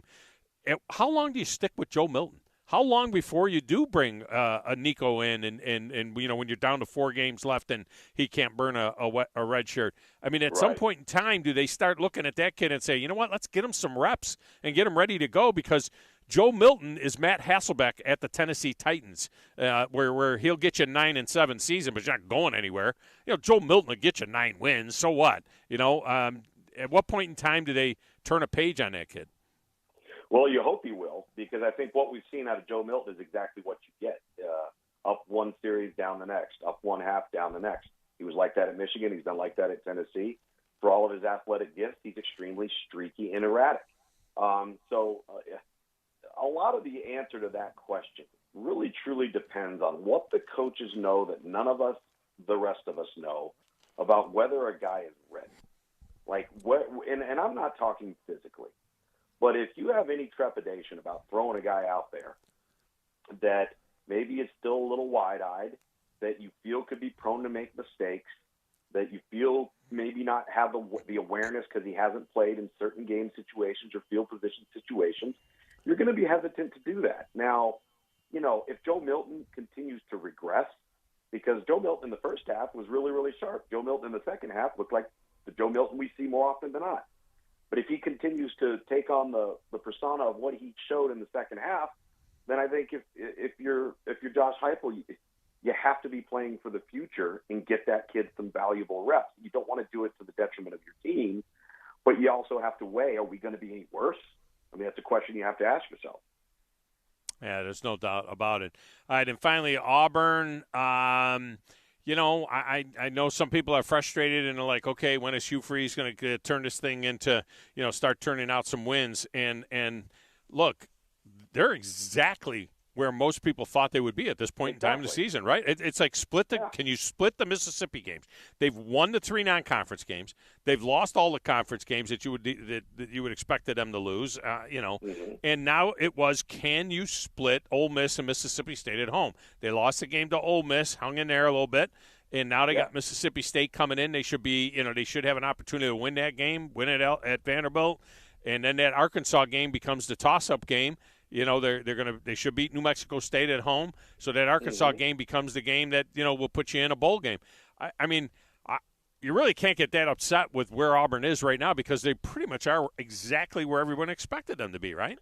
Well, this is exactly what their talent level is on offense. You got to credit this defensive football team now. I mean, they come to play, and they ain't getting any help from anybody. They were able to get off the field 7 times versus Ole Miss this past weekend. The backbreaker was the 90-yard scoring drive and the 68-yard scoring drive for Ole Miss that kind of really was the nail in the coffin. But offensively, if you're an Auburn fan, and I'm not saying this to be harsh, but what you're seeing every single week is what Auburn is and what they are going to be for the rest of the season. There's no magic wand to be waved. If you think they're not trying every imaginable concept or every imaginable approach, of course they are. The problem is it's unmanageable right now. So you're just going to have to work around it, work through it, hope you can make a couple of plays, hope you don't put yourself in a hole with turnovers, and continue to lean on that defense. You're right. They've got to get the win versus Mississippi State, got to get the New Mexico State win, and then you've got to be able to somehow beat Arkansas, which looks like a very, very winnable game. But even if you get those 3 wins, I would be willing to bet that the offense looks similar to what we've seen every single week so far. Yeah, I mean, Arkansas has been a lot more disappointing than Auburn. I mean, Auburn's been what Auburn is expected to be. I mean, Arkansas is the one that has really been very, very disappointing so far, this season, if you were to look at it. All right, always appreciate you. You'll find him with the Texas BYU game. Very nice game. And, again, BYU looking to make a statement there. Texas, we'll see what the quarterback situation is there. And Thom Luganville has been our guest every Monday here on the show, courtesy of Woody Anderson Ford. Thanks, Lugs. All right, buddy. Thank you. By the way, in case you missed it, the Alabama-LSU game has been slated for CBS, but it's the second game of a CBS doubleheader. It will be CBS 6:45 Central Time in Tuscaloosa, so that's where you'll find that Alabama-LSU game when those two teams get together in a couple of weeks. All right, we'll get a break in here. We'll come back. Phone lines are open now. I promise I'll get the guys in that we're holding if they're still there. If not, call back and we'll get you on the air. From the Huntsville Country Club at the Pals charity event, I'm Thom Abraham. This is 97.7 ESPN, The Zone.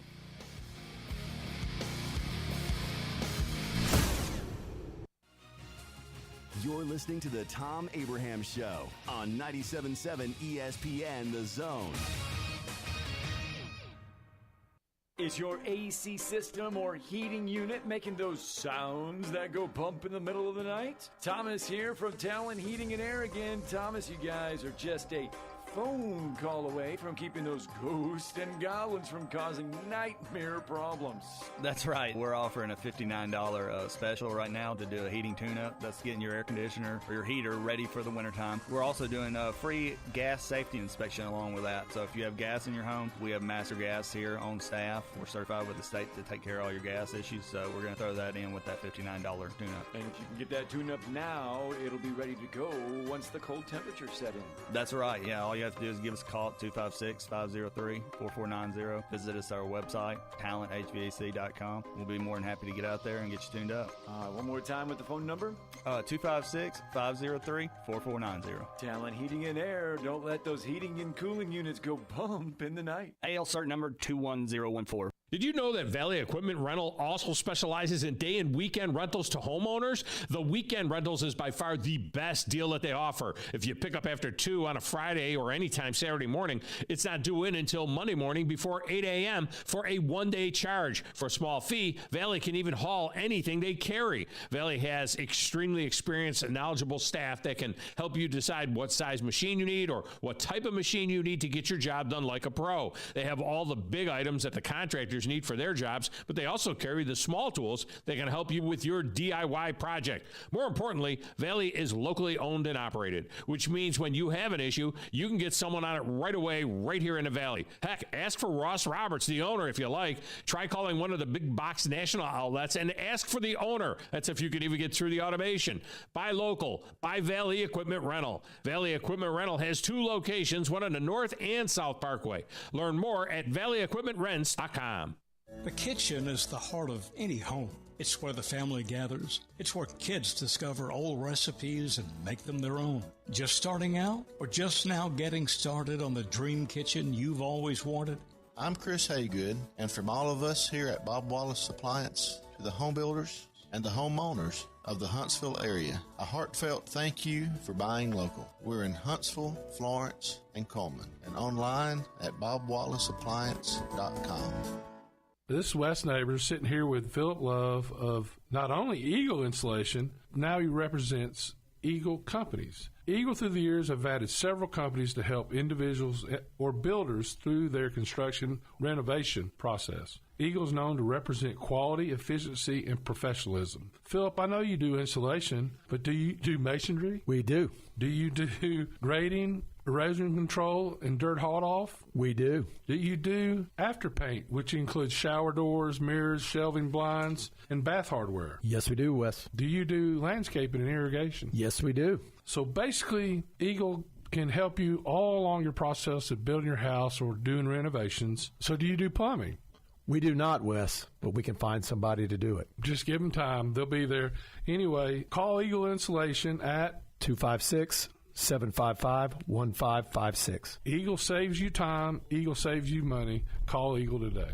Thanks, Wes. Tom Luganbill here for my friends at Woody Anderson Ford. Bobby White and his team take great pride in their service department, and you can see it the moment you walk into those beautiful new service lanes. And just like a championship team, they all work together to make sure your experience is second to none, whether you drive a Ford or not. Also, check out the gold certified pre-owned inventory at Woody Anderson Ford for great deals every day.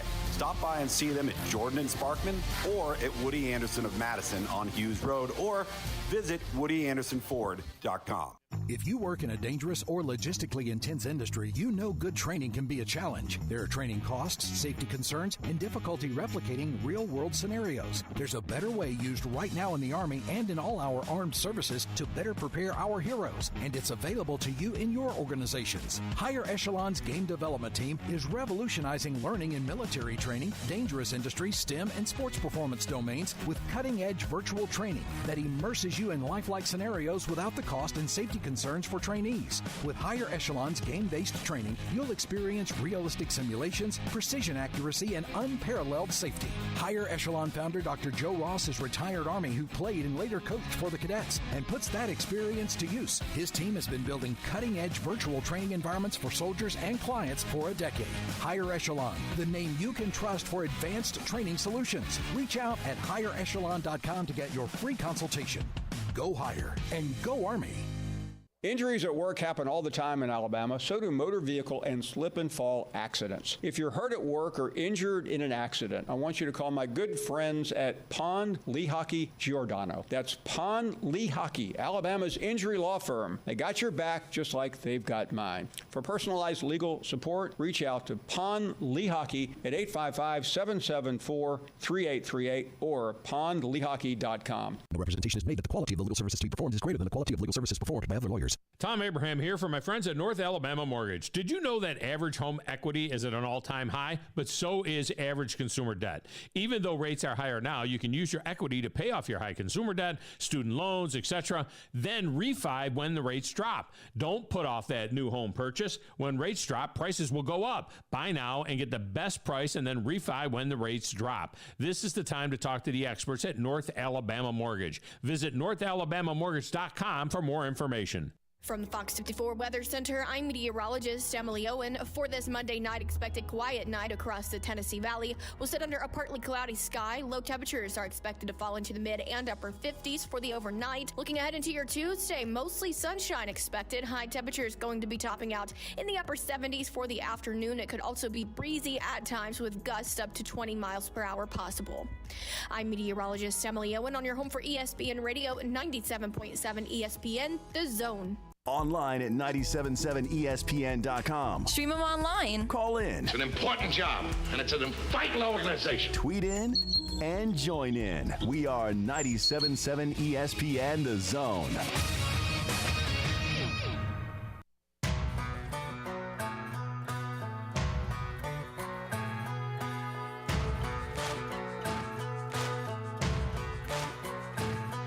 Got a gypsy soul, I'm a rebel and rogue, and I'm always on the run. With a fire inside, I ain't ever gonna die. I'm a This segment of the Tom Abraham Show on location at Huntsville Country Club, here for the Pals Charity Golf event, is brought to us by the fine folks at North Alabama Mortgage. If you're thinking about home improvements, use the equity in your home now and refi later, because average home equity is at an all-time high. But so is your average consumer debt. So you can get rid of that, or you can do those home improvements and get that work done with the equity that is in your house now, and then you refi when the rates drop, and they'll drop at some particular point in time. Maybe you're interested in buying an investment home or a second home at the lake or the beach or in the mountains. They got great programs to help make that happen. Go to NorthAlabamaMortgage.com to learn more. All right, let's go to the phone lines with no further ado, because they've waited long enough. The Philip is up first. Philip, welcome to the show. How are you? You don't want to know right now. You don't even want to know. You do your homework? I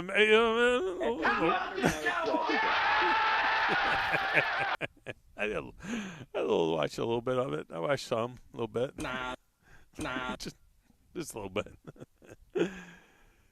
So what's going on, Philip? I mean, it's your off week. I mean, did you enjoy your off Sunday, or did you watch the other games? Did you watch the Detroit Lions get after those Baltimore Ravens? I mean, what were you doing? I watched your Browns. Nice. Play the second most exciting game that I saw so far this NFL season. The first of which was your Browns beating somebody. I don't remember who that was. Was that a 49ers? Week ago, 2 weeks ago? Yeah. That would be the 49ers last week when they took down the number one team in the NFC, the 49ers. Yeah. That was a very exciting game to watch. Unfortunately, this game was a little bit hindered yet again by the freaking officials that suck. Now, the second of the two, for those that didn't see the game. I know. The second was really bad. I mean, that's a terrible call. I mean, the security guard couldn't get to that ball. Did you see the security guard in the back? Bar couldn't get to that ball. It was a terrible call. But the first one was legit, and so that put the ball on the 8-yard line. I don't know that they don't score from the 8 anyway, but it did put the ball on the 1. And it eventually punched it in. After 3 pass attempts, they eventually ran the ball. Everybody's screaming, "Run the freaking ball, will you?"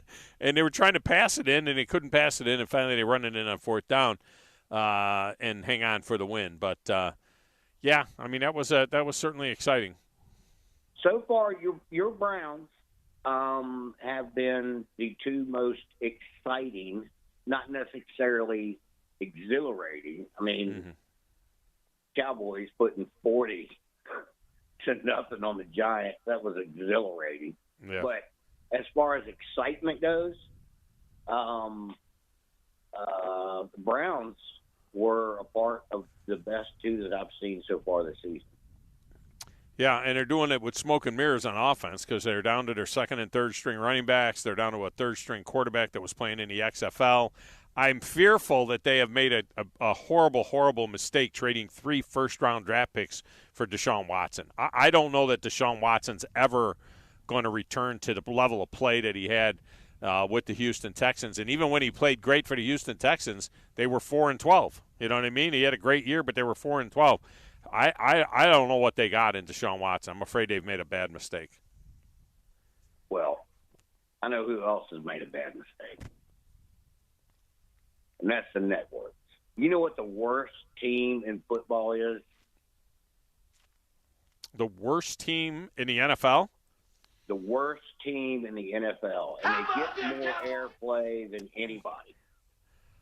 The New York Football Giants. I don't know. Who's the worst team in the NFL? The Swift-Kelsey team. Jesus Christ. When is this going to stop? For the love of Jesus Christ, can this go away? How about those I don't think it's going anywhere. I got to be honest with you. I mean, they're loving the cross-promotion that they're getting. Chief game ratings are way up. The sales of Travis Kelce jerseys with Taylor Swift's name on the back are way up. I don't think it's going anywhere, to be honest with you. The Swifties are going out of their mind, for the Chiefs. I'm not a fan of it because I'm not a huge fan of her, to be honest with you, but I don't think it's going anywhere.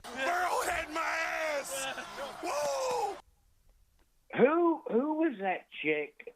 And see, I didn't even know who she was. Literally, I still don't know who she was or why I was even supposed to know who she was. But who was the chick that Tony Romo was doing? Jessica Simpson. I don't even know who she was. You don't know who Jessica Simpson is? But she was way, I don't know who Jessica Simpson way is. hotter. Everybody knows who Jessica Simpson is. Oh, yeah. I mean, Jessica Simpson. Now, she just doesn't have any talent. Jessica Simpson, though, is much, much more attractive than Taylor Swift. Taylor Swift is not an attractive girl. She really is not. She's Taylor Swift, but she is not an attractive. She's kind of geeky, gangly type of woman. Hey, leave the geeks out of this. She's a geeky, gangly woman is Leave what the she is. geeks out Taylor of this. Swift is There's something she's for not everybody. She's not a she's not a real attractive girl. I mean, yeah, Grizz, maybe you could date her. I mean, hey, there's people out there for Bailey and I. Okay, calm down. Calm down. Taylor Swift, that's who it is. I don't know how she's pulling Travis Kelce. Yeah. There's no way that I can imagine a chick being hot who I met at 12 years old and fixed her toilet when I was in my 30s. I can't even go there. Yeah. So she will never be attractive to me. Yeah. But it's just goofy. I don't get it. Wait a minute. Wait a minute. You just slipped something by us. You just slipped something by us here. You're saying that you fixed Taylor Swift's toilet when she was 12 years old? Oh, yeah. You remember this. I said this last week, I think. I don't think I remember that story. Oh, yeah. Maybe that was the week I was off. Like a week ago. Were you not No, you were here when he said it. I was here? It was right before you left. Yeah. Oh. That's right. You weren't here. Maybe it was when I wasn't here. Maybe you here? told the boys. No, I've never heard that Maybe you it was fixed Steve Taylor's. and I didn't know that you fixed Taylor Swift's toilet. That's a good job by you. Yeah, she was like 12 years old, living with her parents, obviously. Yeah. She had the master bedroom of her parents. Yeah. She had like 8 guitars lined up, against her wall in the bedroom, and she was telling me that she was going to be a big star. Yeah. And I chatted with her for a minute. I'm like, what do you play music? She's like, oh, yeah, I'm going to be famous, da-da-da-da. And I'm thinking, whatever, girl. Come to find out, people have already heard this. But so her daddy at the time owned Swift Trucking. Yeah. Her daddy paid for her first studio album. Yeah. And her daddy bought 1 million copies of it. Oh, I didn't hear that took part. That to the radio stations and said, well, yeah, she's a 1 million, record seller. And off she goes. But yeah, I met her when she was like 12.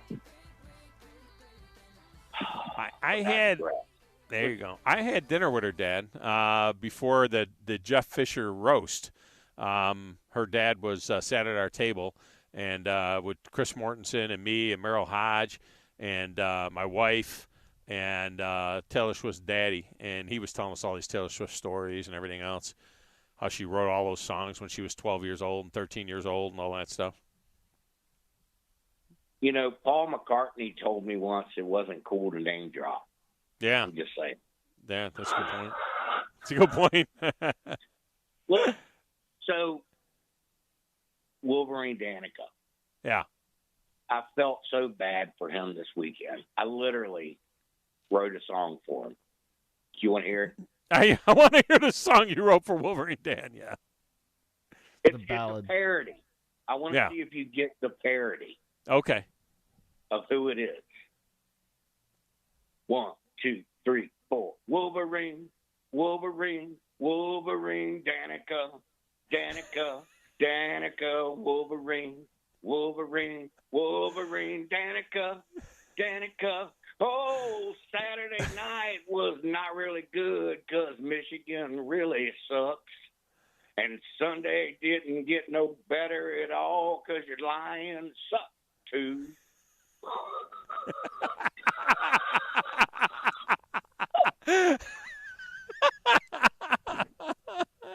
I'd like to dedicate that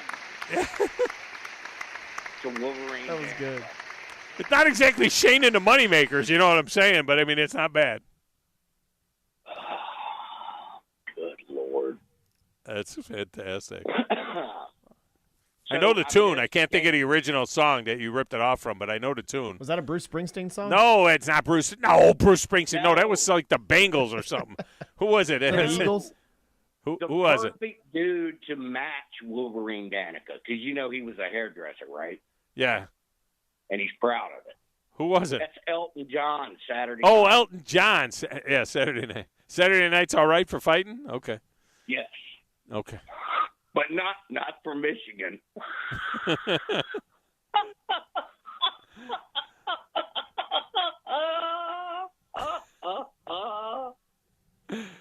Now he wants to go all hockey.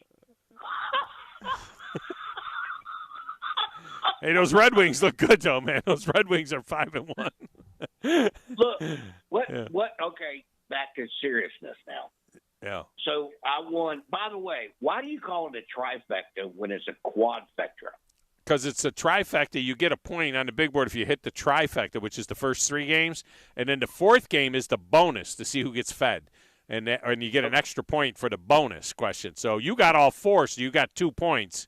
But I'm not feeding you because you're in Virginia. Well, can I donate my feeding to someone who can? Well, you would have been able to, but we did do it. I would like that to be. Yeah, we did do a drawing, and what we do is all the people that hit all 4, we do a drawing to see who gets the food if you get multiple people, and we already gave it to Jason and Harvest. However, you did get 2 points on the big board for the VIP package at the Trans Perfect Music City Bowl. So if, in fact, you win the Trans Perfect Music City Bowl, you can come back to Nashville and go to the Music City Bowl on December 30th. If you want. All right. Well, or just you can sell them. I was going to donate it to Grumpy for that Grumpy call that he had a couple of weeks ago about the umpires versus the referees. Ah, I okay. still think that was a great call. Yeah, Grumpy's a solid caller.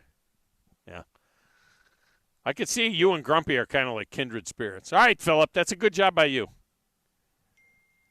You hung long enough. How about them Cowboys? How about them Cowboys?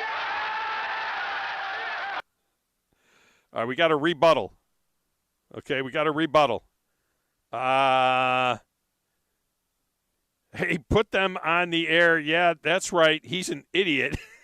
All right, anytime you want to meet face-to-face, we'll see how it plays out. I don't think it'll play out well because you know what I look like. You know what he looks like. And I'll wipe the floor with him.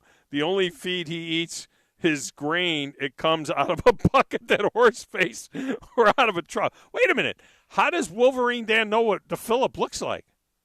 Does Wolverine? I didn't think never Wolverine show him a picture. I don't know. I don't know that he knows what he looks like. Unless he's met him. He just I think Wolverine Dan has been offended now. Wolverine Dan knows not to be offended. That's a good point. That's a good point. Yeah, don't be offended by the Phillip. He's an equal opportunity offender. So there you go. Hey, we could have a cage match. We could Hell in a Cell. Hell in a Cell. Now, Wolverine Dan is very fit. Wolverine, I'll tell you right now, Wolverine Dan could probably take the Phillip. But Wolverine Dan is very fit, but he is 63 years old. Now, the Phillip is younger than Wolverine Dan, but he's like a 3-pack-a-day guy. You got to do is listen to his. So I don't know. It would have to be, we could do a Hell in a Cell. That's a good point. We could do Hell in a Cell with the Phillip and Wolverine Dan, but I think it has to be like 20 seconds because I think they both would be tapping. They would both be tapping out. That's after 20 seconds.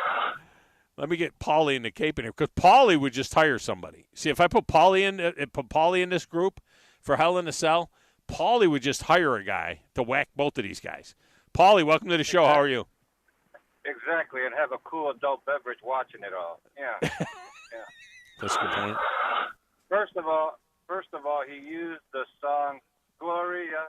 Gloria. That's what I thought it was. Gloria. I didn't think it was Saturday Night's All Right. I thought it was Gloria. I thought the same thing. You were way off on that. Gloria. And who sings Gloria? I have no clue. Check that out, Grizz. See who sings Gloria. I think it's like some chick band or something. Gloria is like some women's band or something, I think. I don't know. It's Laura Branigan. Laura Branigan. There you go. Laura Branigan's Gloria. That's what he was. Knucklehead Phillip. So anyways, I can't believe that the Eagles were never called for a penalty. Not one penalty.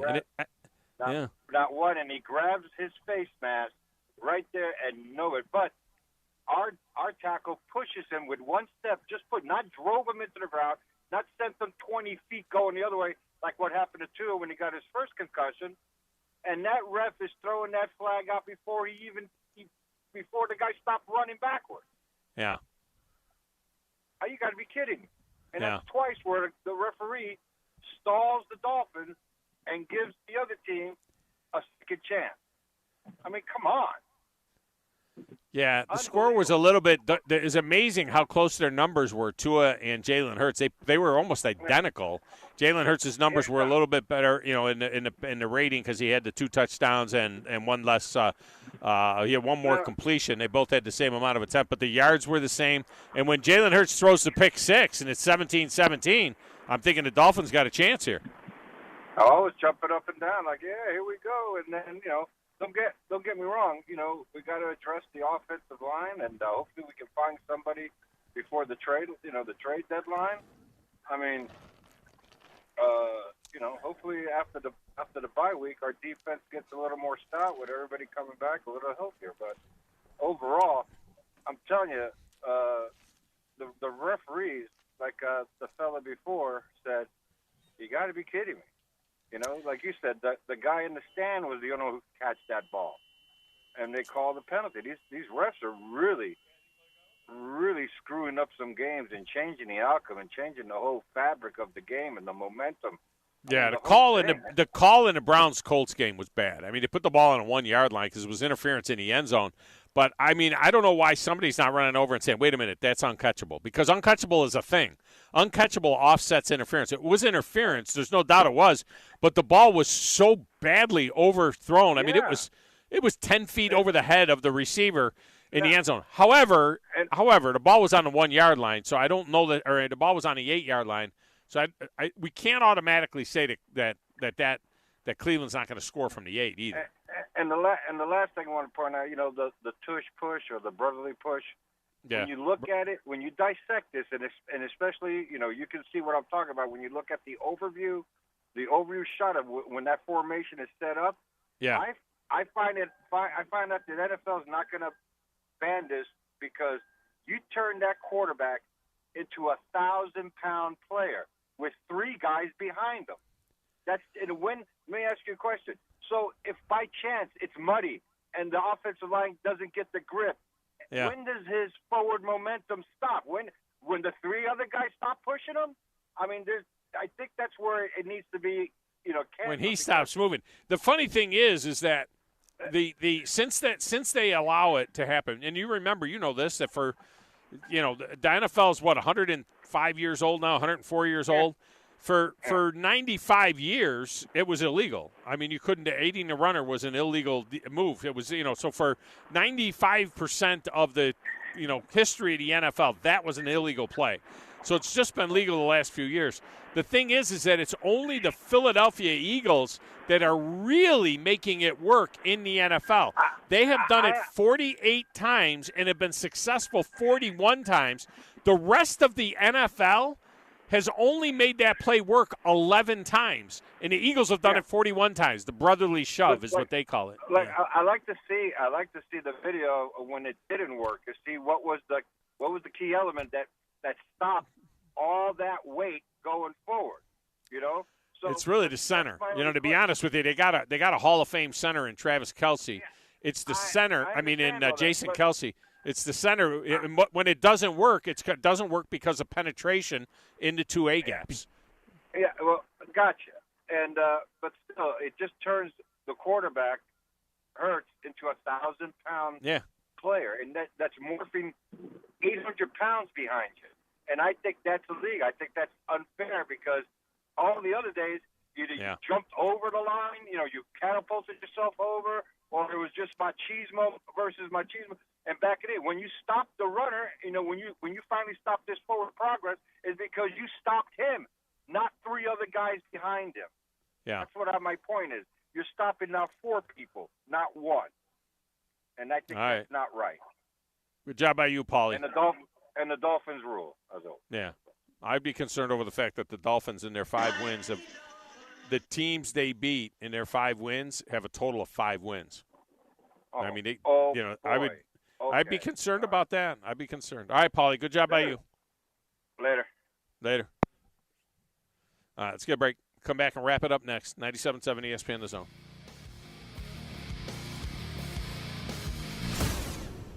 Thom Luganbill here for my friends at Woody Anderson Ford. Bobby White and his team take great pride in their service department, and you can see it the moment you walk into those beautiful new service lanes. And just like a championship team, they all work together to make sure your experience is second to none, whether you drive a Ford or not. Also, check out the gold-certified pre-owned inventory at Woody Anderson Ford for great deals every day. Stop by and see them at Jordan and Sparkman or at Woody Anderson of Madison on Hughes Road, or visit WoodyAndersonFord.com. When I chose the garage door company, I did my homework. I needed precision overhead garage door service. They have a 5-star Google rating. I checked their reviews and liked what their customers had to say. Precision overhead garage door has lifetime warranty packages. Same-day service if I call before 2 p.m. If they can't make it the same day, my service call fee the next day is waived. They did a 25-point safety inspection on the door and operator. Now that's peace of mind. Residential, commercial, and gate services. Precision overhead garage door service. Call 256-400-4500. Do you have discomfort in your legs?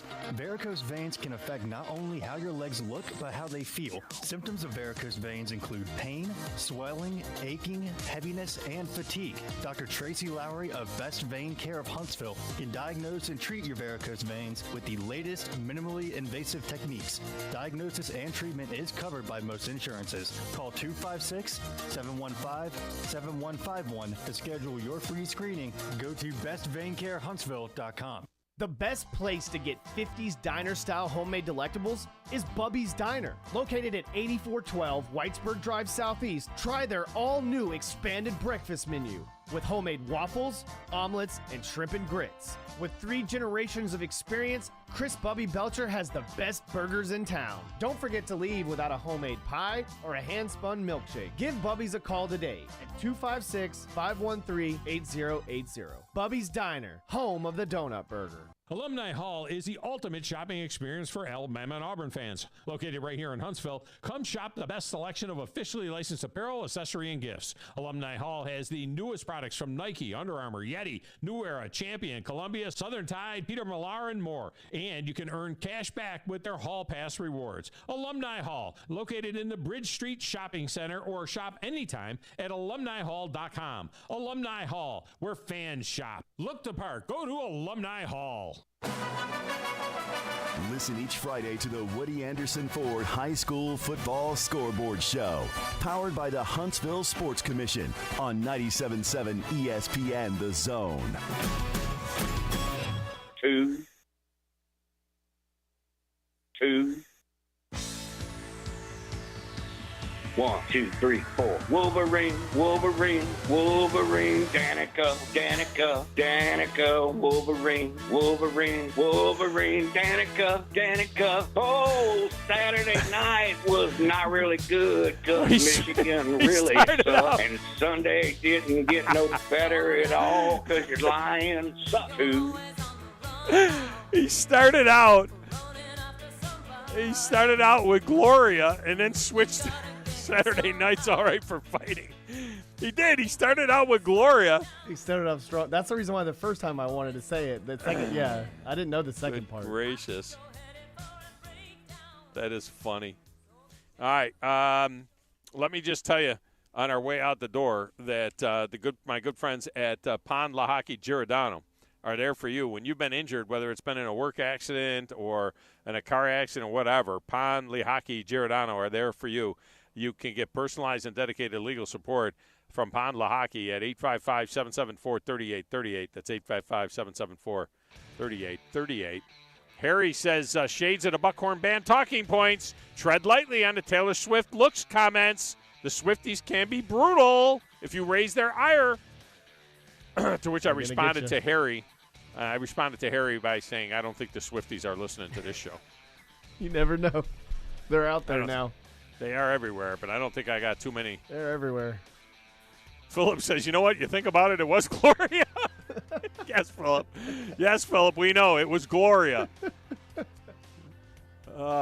Text window. Set up a fight between Wolverine Dan and Philip at Baumhauer's. 3 2-minute rounds, because we all know neither could last longer than that. All proceeds go to the Buckhorn Band. That's from Bama Todd. No, they got to be 3, 30-second rounds. All right, Paul Feinbaum is next. Thanks to the folks here at the PAL Charity Golf Tournament. Have a great day, everybody. Tom Luganbill here for my friends at Woody Anderson Ford. Bobby White and his team take great pride in their service department, and you can see it the moment you walk into those beautiful new service lanes. And just like a championship team, they all work together to make sure your experience is second to none, whether you drive a Ford or not. Also, check out the gold certified pre-owned inventory at Woody Anderson Ford for great deals every day. Stop by and see them at Jordan and Sparkman or at Woody Anderson of Madison on Hughes Road, or visit WoodyAndersonFord.com. WZZN.